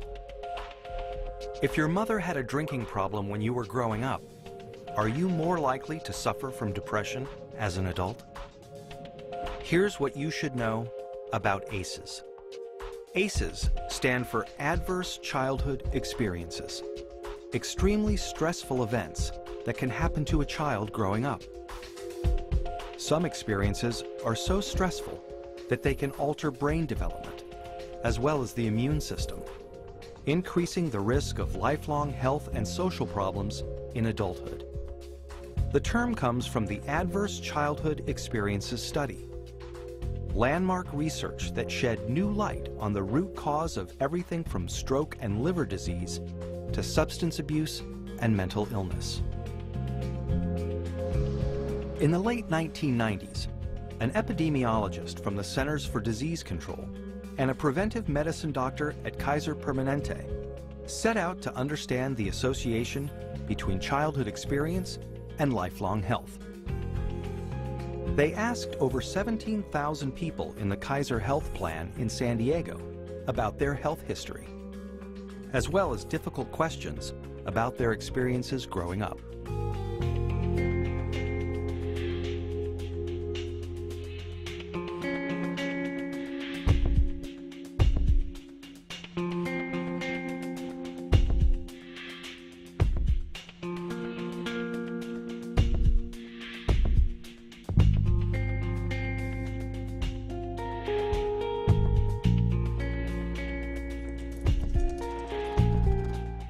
Anda and Felidi tallied up 10 different kinds of adversity in this largely middle-class and college-educated population. They were stunned to see how common ACEs were. 21% of all respondents were sexually abused as children. 19% grew up with someone who suffered mental illness. 28% had been physically abused. And 2 out of 3 respondents had experienced at least one ACE. The researchers next looked at how someone's ACE score, or the number of adversities they experienced, related to a wide array of serious health and social problems. They saw that the more ACEs someone had, the greater their risk for poor outcomes compared with someone with no ACEs. Someone with an ACE score of 4 had twice the risk of heart disease and cancer. Someone with an ACE score of 5 had an 8 times greater chance of being an alcoholic. And those with an ACE score of 6 or more, on average, died 20 years earlier. With every major problem they looked at in the ACE study, the risk went up for each additional adverse experience in childhood.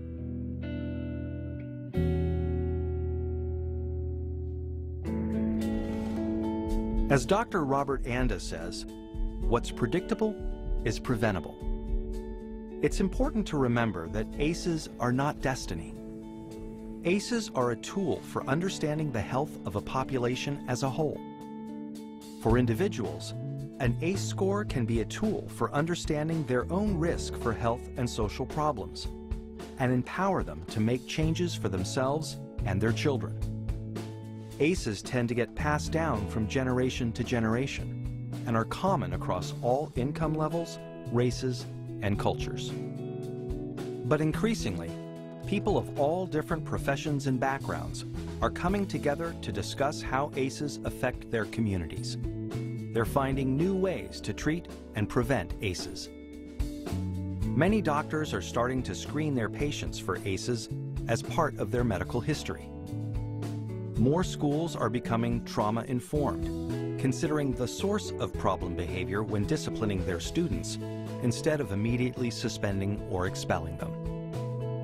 To learn more about interrupting the cycle of adversity and improving health and well-being for the next generation, please visit kpjrfilms.co.